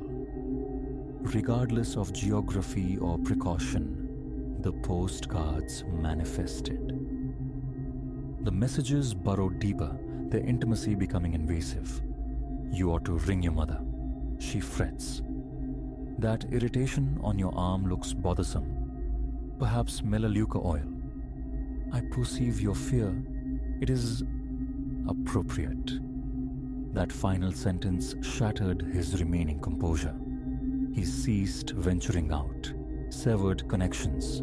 His world shrank to the confines of his apartment, blinds drawn, nerves screaming at every floorboard creak. The postcards now bypassed the mail system entirely, appearing silently beneath his door. Sanctuary is an illusion, one declared. Discovery is inevitable. He was captive in his own existence, tormented by missives from an omniscient persecutor. How could one combat an adversary who perpetually occupied the future? Months blurred. His career evaporated, relationships withered. His universe contracted to the fraught space between his threshold and the accumulating cards, retrieved each time with trembling hands. Then, on a Wednesday draped in grey, the pattern fractured. He opened his door not to a postcard, but to a letter, crisp and white. his name inscribed in that disturbingly familiar script. He simply stared, suspended between terror and a desperate need to know. What new torment lay within? Curiosity, sharp and insistent, finally pierced his fear. Inside, a single sheet. As he unfolded it, something small and metallic tumbled out. A key. He retrieved it, its coolness a stark contrast to his fevered skin, and read the letter. Questions must be consuming you by now. Answers await. This key fits a locker at the central station. Midnight tonight. Arrive unaccompanied, or the truth remains forever veiled. He must have read the words 100 times, his thoughts a chaotic storm. This was the juncture, the potential confrontation, the chance to unravel the why. Yet, could it be trusted? A lure into some final, devastating trap? Ultimately, the hunger for understanding eclipsed the instinct for self-preservation. As midnight crawled closer, he found himself navigating the echoing emptiness of the deserted station. The key clutched tight. The locker was easily located. His fingers fumbled with the lock, bracing for something. An explosion? A sudden blow? Instead, the metal door swung open to reveal only a small, leather-bound journal.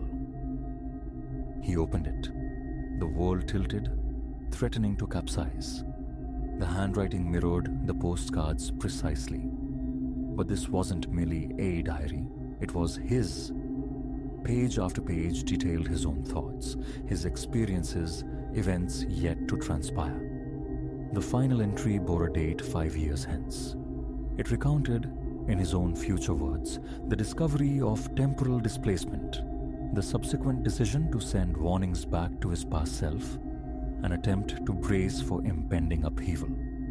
His mind reeled. Impossible. Yet, it illuminated everything. The predated postmarks, the impossible intimacy. He had been stalking himself. As he stood there, journal pressed against his chest like a shield, a figure coalesced from the station's deep shadows. Recognition struck before the light fully caught their features. It was him. Older, lines etched deeper by time and strain, but unmistakably Elias. "Forgive me," his future counterpart murmured, the voice laden with a profound weariness. "I believed I was aiding you, preparing you. I see now. I only cultivated pain." "Why?" The word tore from his throat, raw and fractured. "Why inflict all this?" He sighed, a sound that seemed to carry the weight of years, to avert a catastrophe, one that irrevocably altered our world. I grasped too late that in manipulating the past, I was cementing the very future I sought to prevent. They spoke for hours in the hollow silence of the station, the older Elias recounting the years ahead, breakthroughs and shattering losses, a world teetering on the precipice. "What becomes of us now?" Elias asked as the first hint of dawn stained the sky. "Now," the future Elias replied, "we allow the current to flow unimpeded. No more postcards, no further interference. What is destined will arrive." And with that, she dissolved back into the nascent light, leaving him solitary, clutching a journal filled with impossible futures. To claim life returned to its previous state would be a falsehood. How could it? He carried the phantom weight of a future that might or might not materialize. The echo of a conversation with the self he desperately hoped never to become. The postcards ceased, as promised, yet the experience left an indelible scar. He moved through his days hyper-aware, each decision, each minor act, potentially steering him toward or away from that haunted visage in the train station. Sometimes the urge to incinerate the journal, to obliterate the foreknowledge and reclaim ignorance, felt overwhelming. But he couldn't. It remained, a stark testament to time's fragile tapestry, the gravity of choice, and the perilous folly of attempting to outwit destiny. And occasionally, passing a display of postcards, a familiar chill snakes down his spine. He can't help but wonder, is this how it starts?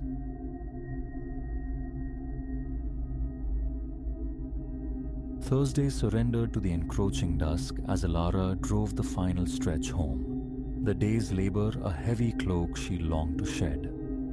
Havenwood, Oregon. She'd chosen the name, the place, for its promise of sylvan tranquility, a supposed antidote to the city's ceaseless thrum. Her sanctuary, a solitary two-story structure standing sentinel at the town's quiet edge, flanked by dense battalions of trees and, behind, a field that sighed into the distance.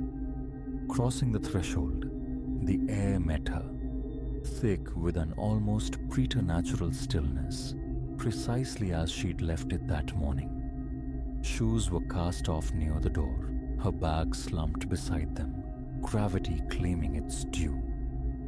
She navigated toward the kitchen, drawn by the primal need for sustenance, fatigue a leaden weight in her limbs. Amidst the refrigerator's cool, humming glow, as she foraged for meager comfort, a dissonant note sounded deep within her, a subtle, insistent prickle of wrongness. A phantom limb of urban paranoia, she reasoned, twitching in the unaccustomed quiet. She forced the thought down. A hastily constructed sandwich, a glass of water, the kitchen table her solitary island in the enveloping hush. But this silence wasn't peaceful vacancy. It felt charged, pregnant, amplifying the appliance's low thrum, the deliberate tick-tock of the wall clock into pronouncements, and then slicing through the mundane soundscape, footfalls, indisputable, faint, yes, like echoes trapped in amber, but undeniably footsteps originating from the floor above. She froze, breath caught, listening intently. Rationality offered flimsy shields, a forgotten window latch perhaps, a draft stirring some unseen detritus. Heart drumming a frantic rhythm against her ribs, she moved with ghost-like slowness toward the staircase, ears straining against the sudden, unnerving cessation of sound. The footsteps had vanished, yet the impression of presence lingered, an invisible pressure in the atmosphere. Absurd, she chided herself. Old houses settle, timbers groan. Yet ascending the creaking treads, each step a small betrayal of her forced calm. The nape of her neck prickled with ancient alarm. The upstairs hallway stretched before her, a dim corridor carved by a single low-wattage bulb, its shadows long and dancing. Bathroom, vacant. The spare room, undisturbed. Her own bedroom sanctuary, inviolate, exactly as she'd left it. Every window was latched, every door secure. A ragged sigh escaped her lips, tasting of relief mingled with self-reproach. Foolish. Downstairs again, the television's flickering, synthetic chatter became a necessary bulwark against the encroaching stillness. Just nerves, she insisted silently. The unfamiliarity of profound quiet. Sleep, when it finally claimed her, was a shallow, restless thing. She surfaced abruptly in the deep cradle of the night, the catalyst for her waking initially obscure.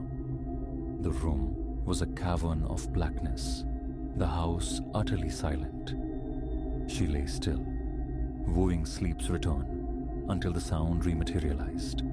Footsteps, not distant now, not muffled by floorboards, but intimately close, patrolling the threshold just beyond her bedroom door.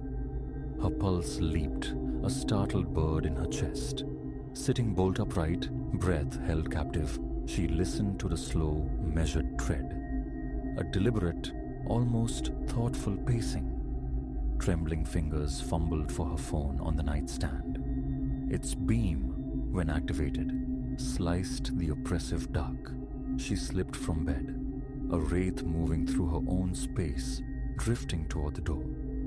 Holding the light low, a hesitant spear probing the unknown, she eased the door open, inch by painstaking inch.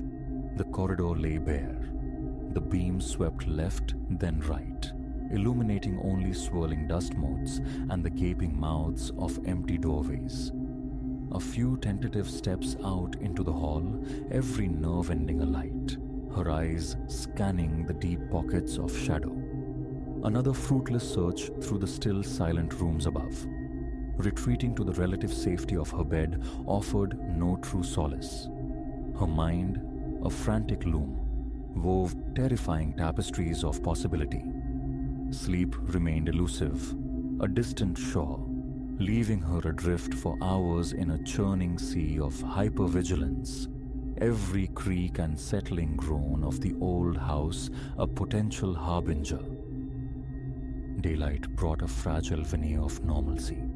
At work, she moved through the motions, consciously labeling the night's terrors as anxieties born of isolation and an overactive imagination. Yet returning home at twilight, the unease coiled around her again, immediate and visceral, a palpable sense of being observed. She performed her evening rituals, preparing a simple meal, tidying aimlessly. But the windows felt less like portals to the outside world and more like eyes staring in. Each involuntary glance revealed only the familiar tableau, the deserted yard dissolving into the Stygian tree line at the field's edge.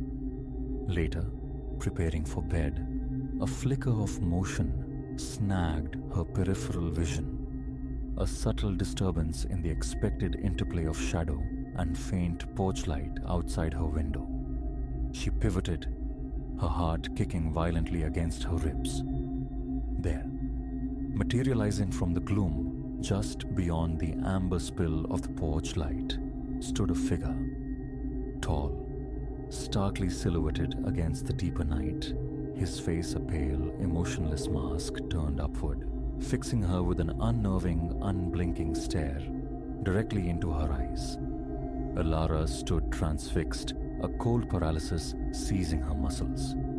"Call the police," the thought screamed, but the imperative to maintain eye contact, to not break the terrifying connection, felt stronger.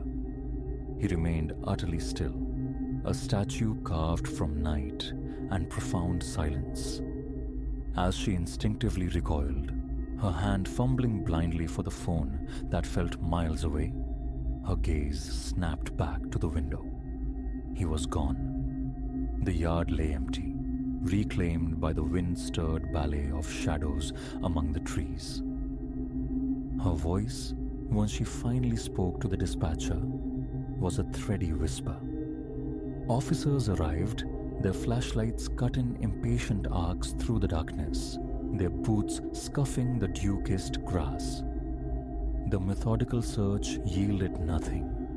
No footprints near the window, no broken twigs, no tangible proof of intrusion. "Likely just some local kids, ma'am," one offered, his tone a practiced blend of reassurance and dismissal.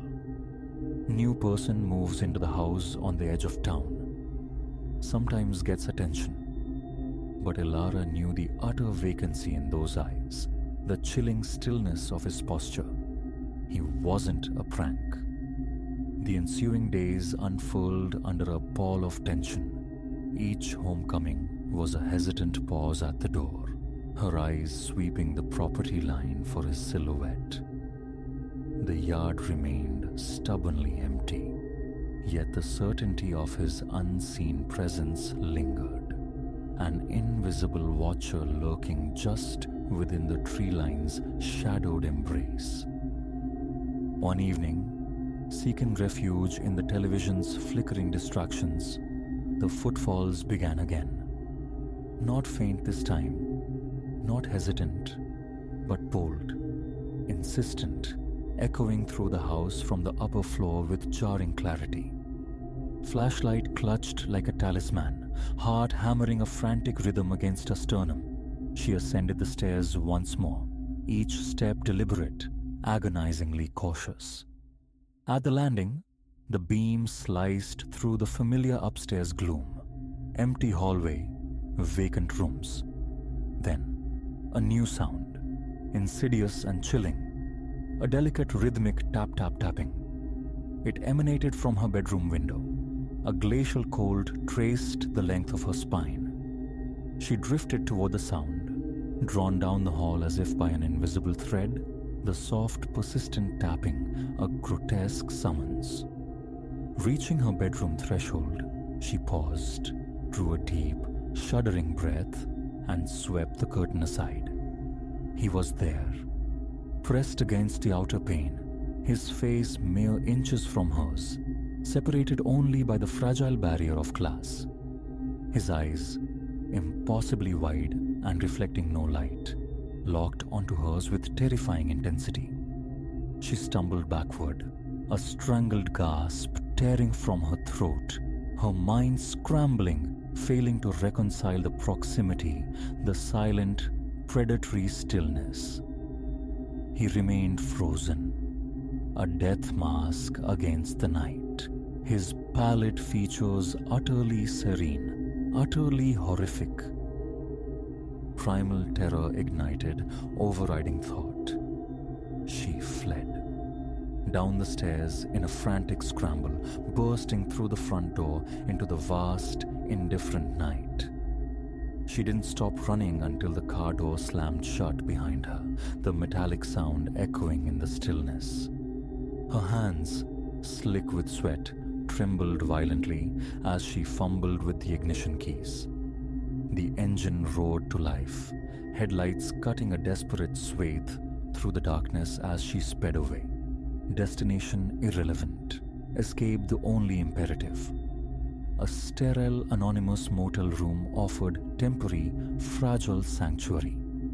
She spent the night rigid, staring at the unfamiliar textured ceiling, every distant car door slam, every creak of the building, a fresh jolt to her shattered nerves. Days bled into one another before a desperate need for her own space, perhaps, or a grim resignation, drove her back to the house on the edge of Havenwood. It stood silent, seemingly undisturbed, exactly as she had abandoned it in her flight. Yet the violation lingered, an invisible stain osier, the profound sense of being watched persisting. Who he was, what spectre or madman haunted her threshold, remained an agonizing, unanswered question. Now, each night unfolds the same grim ritual. Curtains drawn tight against the dark, locks meticulously verified, double-checked. And then, the waiting.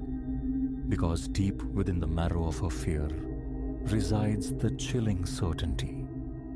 Someday, perhaps soon, he will return.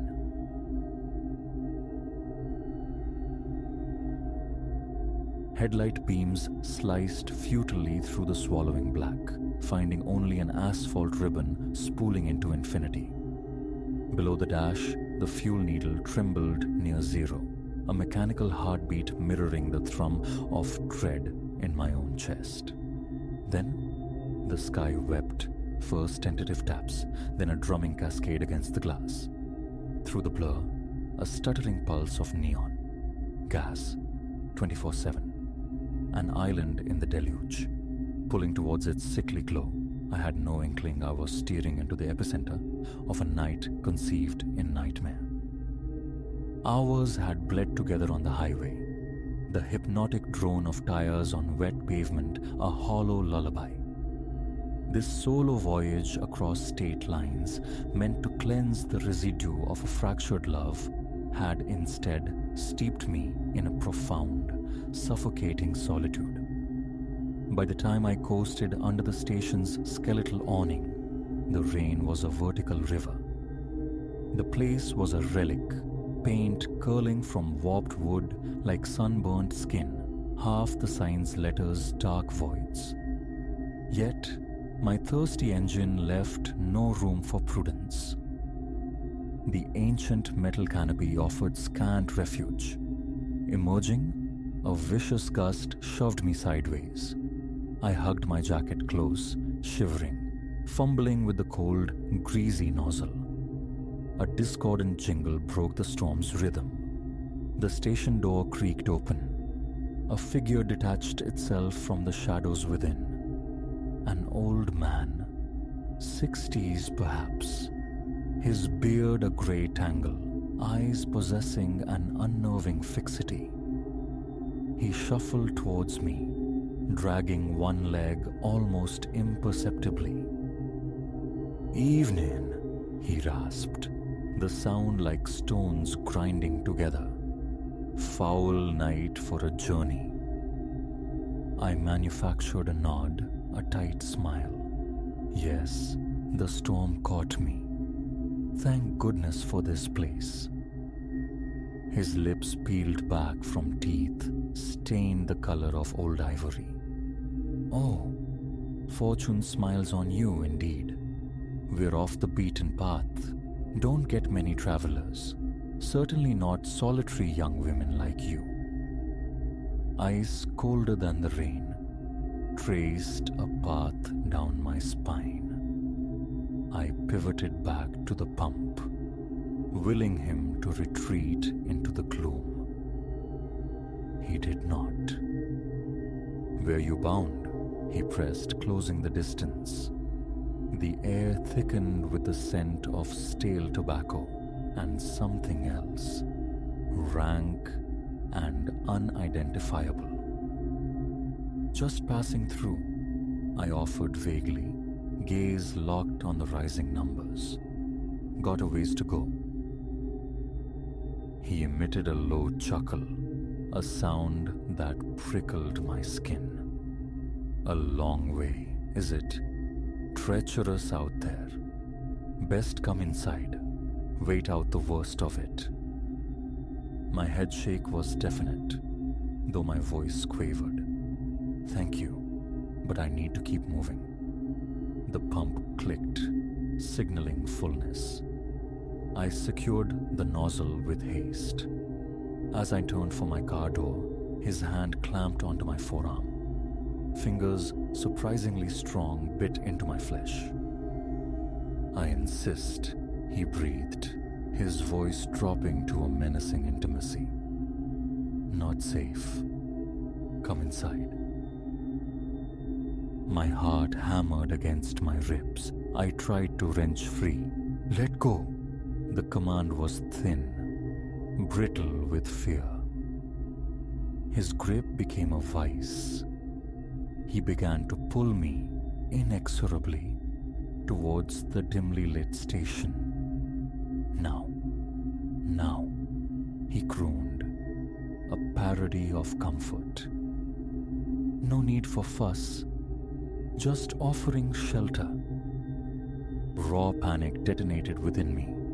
I twisted violently, yanking my arm free, stumbling backward on the slick pavement. Logic fled. Instead of lunging for my car, I bolted, plunging into the churning darkness beyond the station's feeble reach. His shouts pursued me, swallowed by the wind's roar. Rain lashed my face as I ran sightless, propelled only by the need for distance. The earth beneath was a treacherous landscape of unseen hollows and grasping roots. Whipping branches clawed at my face and arms as I crashed deeper into what I belatedly understood was thick woods. Stopping was unthinkable. The memory of his touch, the predator's glint in his eyes, These were my fuel. How long I fled, I cannot say. Time dissolved in the tempest and the dark. Then my foot snagged, root or stone, I never knew, and I pitched forward. Agony flared in my ankle as I struck the sodden ground, the impact stealing my breath. I lay there, momentarily stunned, inhaling the taste of mud and decay. The stark horror of my predicament settled. Lost injured, adrift in an unknown forest during a storm. Hunted. With a groan, I hauled myself upright, leaning heavily against a tree trunk. My ankle screamed, sprained if not broken. The downpour had eased to a persistent drizzle, but the cloud cover was absolute, extinguishing any hope of moonlight. A twig snapped nearby. I froze, every nerve alight. Him. Had he followed? Or just some nocturnal creature startled by my passage? I held my breath, straining to hear past the frantic pulse in my ears. There again, the distinct cadence of footsteps, measured, unhurried. I know you're out here. His voice slithered through the trees, injecting fresh terror. Can't hide forever, little bird. These woods are my own backyard. A sob caught in my throat. I flattened myself against the rough bark, wishing I could merge with it. The steps drew nearer. I had to move. Silently, painfully, I began to edge away, each footfall a fresh wave of agony from my ankle. I fought to quiet my ragged breathing, terrified the sound would betray me. "Come on out now," he called, his tone slick with false solicitude. "It's dangerous alone. Wild things out here. I just want to help." I wanted to scream that he was the danger, the only wild thing I feared. But silence was my shield. I focused solely on placing one foot before the other, pushing deeper into the seemingly endless trees. Each trunk looked identical in the gloom. I was utterly lost, unsure if I was moving towards salvation or further into the snare. Survival was the only compass. Stumbling through a small moonless clearing, my foot struck metal. Looking down, I saw it. The rusted jaws of an old animal trap, teeth still wickedly sharp beneath the grime. A profound chill settled over me. This wasn't wilderness. It was a hunting ground, and I was the quarry. His voice had receded, but I couldn't afford hope. He was out there, patient, circling. Hours might have passed. The rain ceased, leaving me soaked, shivering violently. My ankle throbbed relentlessly. Exhaustion pressed down like a physical weight. Yet, the primal instinct to live kept me shuffling forward. As the blackness began to soften, yielding to the faintest grey pre-dawn light, a sound reached me, distant but unmistakable. The hum of traffic, a road, civilization, safety. Hope surged, lending strength to my failing limbs. I pushed through the thinning undergrowth, ignoring the pain. Glimpses of dark pavement flickered between the trees.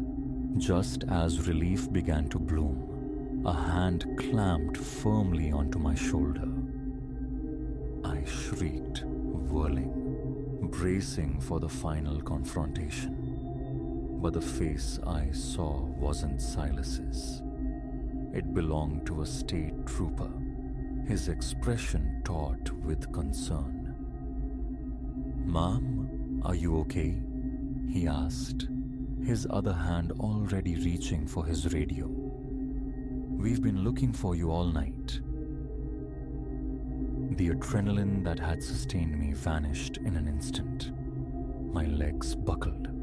I crumpled to the wet earth, racked with shuddering sobs. Between gasps, the story spilled out. The isolated station, the luring old man, the desperate flight. The officer listened, his face hardening. "You're incredibly lucky," he said quietly. "We've had reports. A man matching that description. Several women have vanished around here over the years." Later, as the rising sun painted the clouds with strokes of rose and gold, I sat huddled in the back of an ambulance, swathed in a scratchy blanket.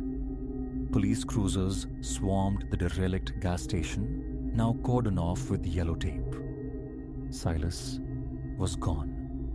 My mind struggled to encompass the night's events, the terrifying proximity to becoming another face on a missing poster. A detective approached, notepad ready. As I prepared to give my statement, a silent resolution formed within me. Never again would I dismiss unease as mere nerves, never ignore the prickle of instinct. I had looked into the abyss and somehow stumbled back. The long road ahead suddenly felt trivial. I was breathing, I was whole, and I carried a story, a stark warning whispered from the edge. Darkness sometimes wears the most ordinary masks.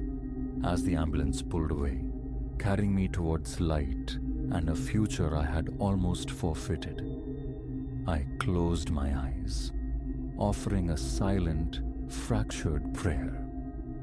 The nightmare had ended, but its shadow would linger, a permanent reminder etched upon my soul.